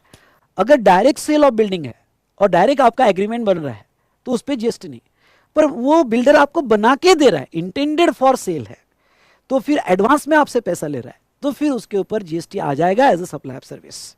और अगर आपका 80 लाख का फ्लैट है जिसमें से आपने 40 लाख और 20 लाख बिफोर कंप्लीशन सर्टिफिकेट दे दिए और 20 लाख आफ्टर कंप्लीशन सर्टिफिकेट दिए, तो जीएसटी आ जाएगा। ओके क्यों? क्योंकि आपने रेडी बिल्डिंग नहीं खरीदी, आपने इंटेंडेड फॉर सेल खरीदा, तो जीएसटी आ जाएगा। और जीएसटी टोटल 80 लाख पे आएगा, ऐसा नहीं कि जो पहले दिए उसके ऊपर आएगा, टोटल 80 लाख पे आएगा। भाई साहब अगर आपने 1 रुपया भी पहले दिया और बाकी का पैसा बाद में दिया तो ये भी सप्लाई ऑफ सर्विस मान लिया जाएगा। ओके तो कंप्लीशन सर्टिफिकेट के पहले आपने 1 रुपया भी दिया तो भी जीएसटी आ जाएगा, टोटल 80 लाख पे आ जाएगा। हाँ अगर आप एंटायर कंसिडरेशन बाद में देते हो, आप एंटायर कंसिडरेशन बाद में देते हो तो फिर ओके वो सेल ऑफ बिल्डिंग कहा जाएगा और उसके ऊपर जीएसटी नहीं आएगा। अब देखो वो क्या कहते हैं कि entire consideration is received after completion certificate और first occupancy which is earlier. तो आपका कट ऑफ पॉइंट कैसा रहेगा? आपका cut off point completion certificate या फर्स्ट ऑक्यूपेंसी, जो भी पहले होगा वो कट ऑफ पॉइंट, उसके पहले मिला तो जीएसटी, उसके बाद में एंटायर मिला तो जीएसटी नहीं लगेगा। Done done done done. तो ये था regarding to construction sector. Temporary transfer of intellectual property rights, अगर आप पेटेंट कॉपीराइट ट्रेडमार्क टेम्पररी दे रहे हो रॉयल्टी पे तो सप्लाई ऑफ सर्विस माना जाएगा। Development design programming customisation etcetera of information technology software, अगर सॉफ्टवेयर यहाँ पे डेवलप किया जा रहा है, डिजाइन किया जा रहा है, प्रोग्रामिंग किया जा रहा है, उसके चार्जेस हो गए तो सप्लाई ऑफ सर्विस। इसमें 3 फैक्टर मैं लेना चाहूंगा। कौन से 3 फैक्टर? अगर कस्टमाइज सॉफ्टवेयर है यानी सामने वाले के हिसाब से बनाया गया तो सप्लाई ऑफ सर्विस, क्योंकि उसके हिसाब से डेवलप प्रोग्राम वगैरह किया जा रहा है। लेकिन प्री पैक सॉफ्टवेयर है, ये प्री पैक क्या होता है? रेडी सॉफ्टवेयर, मैंने आपके हिसाब से नहीं बनाया, मैंने पूरा सॉफ्टवेयर बना लिया और फिर आपको बेचा। अगर प्री पैक या रेडी सॉफ्टवेयर होगा तो फिर सप्लाई ऑफ गुड्स है। और licence of pre pack software, या फिर मैं प्री पैक सॉफ्टवेयर आपको नहीं बेच रहा हूं, जैसे टैली नहीं बेच रहा हूं, सिर्फ लाइसेंस दे रहा हूं आपको यूज करने के, तो वो सप्लाई ऑफ सर्विस है, वो सप्लाई ऑफ सर्विस है। समझ में आ गया? Next, agreeing to an obligation to refrain from an act और टू टॉलरेट एन एक्ट और टू डू एन एक्ट। ठीक है, तो agreeing to an obligation to refrain from an act और टू टॉलरेट एन एक्ट और to do an act, तो ऐसे case में ये जो है कुछ ना करने का कॉन्ट्रैक्ट, सर्विस मतलब एनीथिंग अदर देन गुड्स, तो कुछ ना करने का कॉन्ट्रैक्ट, कुछ टॉलरेट करने का कॉन्ट्रैक्ट जिसका पैसा मिल रहा है वो भी सर्विस मानी जाएगी, सप्लाई ऑफ सर्विस मानी जाएगी। और transfer of right to use any goods for the purpose of cash, deferred payment और अदर वैल्यूएबल कंसिडरेशन, तो अगर आप अपने राइट्स दे रहे हो गुड्स के तो वो भी सप्लाई ऑफ सर्विस मानी जाएगी। गुड्स के अगर राइट्स दे रहे हो तो ये तो हुआ पैरा 5। पैरा 6 कंपोजिट सप्लाई, कुछ ऐसे सप्लाई है जो गुड्स प्लस सर्विस के हैं। ओके जो कंपोजिट मतलब ही यहां लिख देना साइड में, गुड्स प्लस सर्विस, कंपोजिट मतलब ही गुड्स प्लस सर्विस के कॉन्ट्रैक्ट है। तो आपका अगर वर्क्स कॉन्ट्रैक्ट होगा, अगर कोई वर्क्स कॉन्ट्रैक्ट ले रहा होगा गुड्स प्लस सर्विस का, ओके गुड्स प्लस सर्विस का works contract, labour plus material का, कितना भी उसमें मटेरियल इन्वॉल्व हो, सुनना कितना भी मटेरियल इन्वॉल्व हो, वो सप्लाई ऑफ सर्विसेज ही माना जाएगा। ओके वो सप्लाई ऑफ सर्विसेज ही माना जाएगा। और रेस्टोरेंट कैटरिंग, कितना भी फूड इन्वॉल्व हो, ईटिंग जॉइंट्स मेस वगैरह जो है, ओके या कोई भी सर्विस उसमें फूड और ड्रिंक इन्वॉल्व हो, कितना भी हो, डोमिनेंट क्यों ना हो फूड, पर वो कॉन्ट्रैक्ट सप्लाई ऑफ सर्विस माना जाएगा। इसमें गवर्नमेंट को कंफ्यूजन नहीं चाहिए। तो 2 ऐसे कंपोजिट कॉन्ट्रैक्ट है जिसमें कितना भी गुड्स हो तभी कॉन्ट्रैक्ट सप्लाई ऑफ सर्विस के ही माने जाएंगे। तो इस तरह से हमने क्लासिफिकेशन देखा और शेड्यूल 2 का क्लासिफिकेशन डिटेल में डिस्कस किया। ओके चलो, अब ये जो मैंने यहाँ पे 6 पैरास बताए, ये तो गवर्नमेंट ने खुद कह दिए कि ये गुड्स का होगा, ये सर्विस का होगा, ये गुड्स का होगा, ये सर्विस का होगा। इसमें गवर्नमेंट ने बाइफर्केशन किया ही नहीं। नाउ अब देखो यहाँ पे कुछ ऐसे कॉन्ट्रैक्ट, सुनना, कुछ ऐसे कॉन्ट्रैक्ट जो बंडल होते हैं। ओके जो बंडल होते हैं, goods plus goods, service plus service, service plus goods. Okay तो जो बंडल होते हैं उसका क्लासिफिकेशन के लिए उन्होंने प्रिंसिपल दिया। समझ लो आपका कंपोजिट सप्लाई होगा, आपके बंडल कंपोजिट सप्लाई होगा या आपके बंडल मिक्स सप्लाई होगा। सबसे पहले समझ लेते हैं what do mean by composite supply. तो कंपोजिट सप्लाई मतलब supply made by taxable person to recipient, 2 और मोर टैक्सेबल सप्लाई, मतलब उसमें 2 और मोर गुड्स है, 2 और मोर सर्विसेज है, दोनों टैक्सेबल है। वो नेचुरली बंडल है और supplied in conjunction with one another in ordinary course of business. समझ लो मोबाइल के साथ चार्जर नेचुरली बंडल्ड है, मोबाइल के साथ चार्जर, अब तो ठीक है चार्जर अलग से खरीदना पड़ता है, पर अगर कोई ऐसे सप्लाई है ओके जो यहाँ पे टैप के साथ पावर केबल, तो जो नेचुरली बंडल्ड है, ओके यहाँ पे खाने वाला एग्जांपल दूं तो वड़ा पाव के साथ चटनी मिर्ची नेचुरली बंडल है, तो अगर वो 2 और मोर टैक्सेबल सप्लाई होगा, नेचुरली बंडल होगा, in ordinary course of business होगा, तो फिर वो सप्लाई कंपोजिट सप्लाई माना जाएगा। उसके बाद में जैसे नीचे एग्जांपल दिया है कि आप गुड्स बेच रहे हो पर उसके साथ पैकिंग है, ट्रांसपोर्टेशन, इंश्योरेंस है, ये नेचुरली बंडल है, कंपोजिट सप्लाई है। ओके, हेल्थ केयर में आप इसकी ट्रीटमेंट कर रहे हो, साथ में मेडिसिन दे रहे हो, नेचुरली बंडल है। ऐसे बहुत सारे एग्जाम्पल आएंगे जो नेचुरली बंडल है, तो कंपोजिट सप्लाई। मिक्स सप्लाई मतलब क्या है, जैसे ये एग्जाम्पल लो, मिक्स सप्लाई मतलब जो नेचुरली बंडल नहीं है, सेपरेट सेपरेट सप्लाई है, पर आपने जबरदस्ती बंडल किए हैं। ओके, सेपरेट सप्लाई है, made in consumption with each other by taxable person for single price. बस कोई दिवाली गिफ्ट बनाना है तो आपने एक प्राइस में कंपोजिट करके रखा है, एक ही प्राइस में कंपोजिट करके रखा हुआ है, और वो कंपोजिट सप्लाई नहीं है, नेचुरली बंडल नहीं है, तो मिक्स सप्लाई माना जाएगा। ओके, मिक्स सप्लाई जैसे दिवाली गिफ्ट है या कोई भी मिक्स सप्लाई जो बंडल नेचुरली नहीं है, इंडिपेंडेंट है, पर आपने कंबाइन करके सिंगल प्राइस में दिया, ये बहुत इंपॉर्टेंट है, एक ही प्राइस लगाई है, तो वो मिक्स सप्लाई माने जाएगी। लॉ क्या कहता है, लॉ ये कहता है कि अगर आपका कंपोजिट सप्लाई है तो फिर वो किस में क्लासीफाई होगा, बंडल है, कंपोजिट सप्लाई है, किस में क्लासीफाई होगा, तो उसमें जो प्रिंसिपल सप्लाई होगा, डोमिनेंट सप्लाई होगा, उसमें क्लासीफाई होगा। और अगर आपका मिक्स सप्लाई है, सुनो, अगर आपका मिक्स सप्लाई है तो वो हाईएस्ट रेट में क्लासीफाई होगा। मतलब इसमें जो हाईएस्ट रेट होगा मिक्स सप्लाई में, पूरा पूरा किट हाईएस्ट रेट में चले जाएगा, हाईएस्ट रेट लग जाएगा, और उसका HSN कोड लग जाएगा या उसका SSC कोड लग जाएगा। Done done done done. तो ये था रिगार्डिंग टू कंपोजिट और मिक्स सप्लाई जो हमने यहाँ पे देखा। ठीक है, चलो चलो। सो दोस्तों, हमने यहाँ पे सप्लाई का पूरा कॉन्सेप्ट देखा। अब बचते हैं हमारे CBIC क्लैरिफिकेशन। तो CBIC क्लैरिफिकेशन हम नेक्स्ट सेशन में देखेंगे। नेक्स्ट सेशन में मैं टॉपिक चालू करूंगा वैल्यू ऑफ सप्लाई, और फिर जो टाइम रहेगा उसमें हम CBIC क्लैरिफिकेशन देखेंगे। लेकिन मैं आज आपको टाइम इसलिए दे रहा हूं कि आज अमेंडमेंट्स पढ़ लो, कुछ अमेंडमेंट्स वाले CBIC क्लैरिफिकेशन जो है अगर आपने अभी तक नहीं देखा होगा तो वो देख लो, फिर हम CBIC क्लैरिफिकेशन जो है आगे के सेशन में देखेंगे। ठीक है, डन डन डन डन। अब मैं आपको एक बात बताना चाहता हूँ कि ये सप्लाई के सारे CBIC क्लैरिफिकेशन अच्छे से हमको पढ़ना है। आपको ये जो है पूरा डिस्कशन में यहाँ पे सारे कॉन्सेप्ट रिवाइज हो गए होंगे। ठीक है बेटा, यहाँ पे इंपॉर्टेंट क्या है कि हमारे कॉन्सेप्ट अच्छे से कवर होना चाहिए, चार्ट के बेस पर आपका रिवीजन हो जाना चाहिए। अब आप जो है क्वेश्चन प्रैक्टिस करो। रियली आपको जो है बहुत मजा आएगा। तो अगर आपको आज का सेशन अच्छा लगा होगा तो लाइक जरूर कीजिएगा, और अपनी कमेंट जरूर दीजिएगा, और अपने सारे दोस्तों के साथ शेयर जरूर कीजिएगा। Thank you so much. Next session में मिलते हैं। डिस्क्रिप्शन में आपको मैंने शेड्यूल दिया हुआ है, वो शेड्यूल जो है डिस्क्रिप्शन में जो शेड्यूल आपको मैंने दिया हुआ है वो शेड्यूल जो है यहाँ पर आपको फॉलो करना है। और नेक्स्ट टॉपिक, शायद शेड्यूल में मैंने नेक्स्ट टॉपिक ITC लिखा है, मैं चेंज कर दूंगा। नेक्स्ट टॉपिक हमारा रहेगा वैल्यू ऑफ सप्लाई। तो वैल्यू ऑफ सप्लाई जो है, और उसके बाद हम ITC लेंगे। ठीक है, डन डन डन डन। तो चलिए, देर किस बात की, अच्छा लगा होगा तो फटाफट अपनी कमेंट दीजिएगा, और आपकी कुछ और अगर क्वेरी होगी तो कमेंट में जरूर लिखिएगा, मैं एंटरटेन करूंगा। Thank you so much. आज थोड़ा बेटा थोड़ा ज़्यादा टाइम, क्योंकि पहले 15 मिनट मैंने इंट्रोडक्शन दिया तो थोड़ा ज़्यादा टाइम लगा। अदरवाइज हमारे सेशन मैक्सिमम 1 घंटा या 1.25 घंटे के होंगे। अगर कोई चैप्टर नहीं हो पाए, जैसे ITC होगा तो हम ITC को स्प्लिट कर देंगे। पर रिवीजन सेशन 1.25 घंटे से ज़्यादा नहीं होंगे। ठीक है, चलिए done. Thank you so much.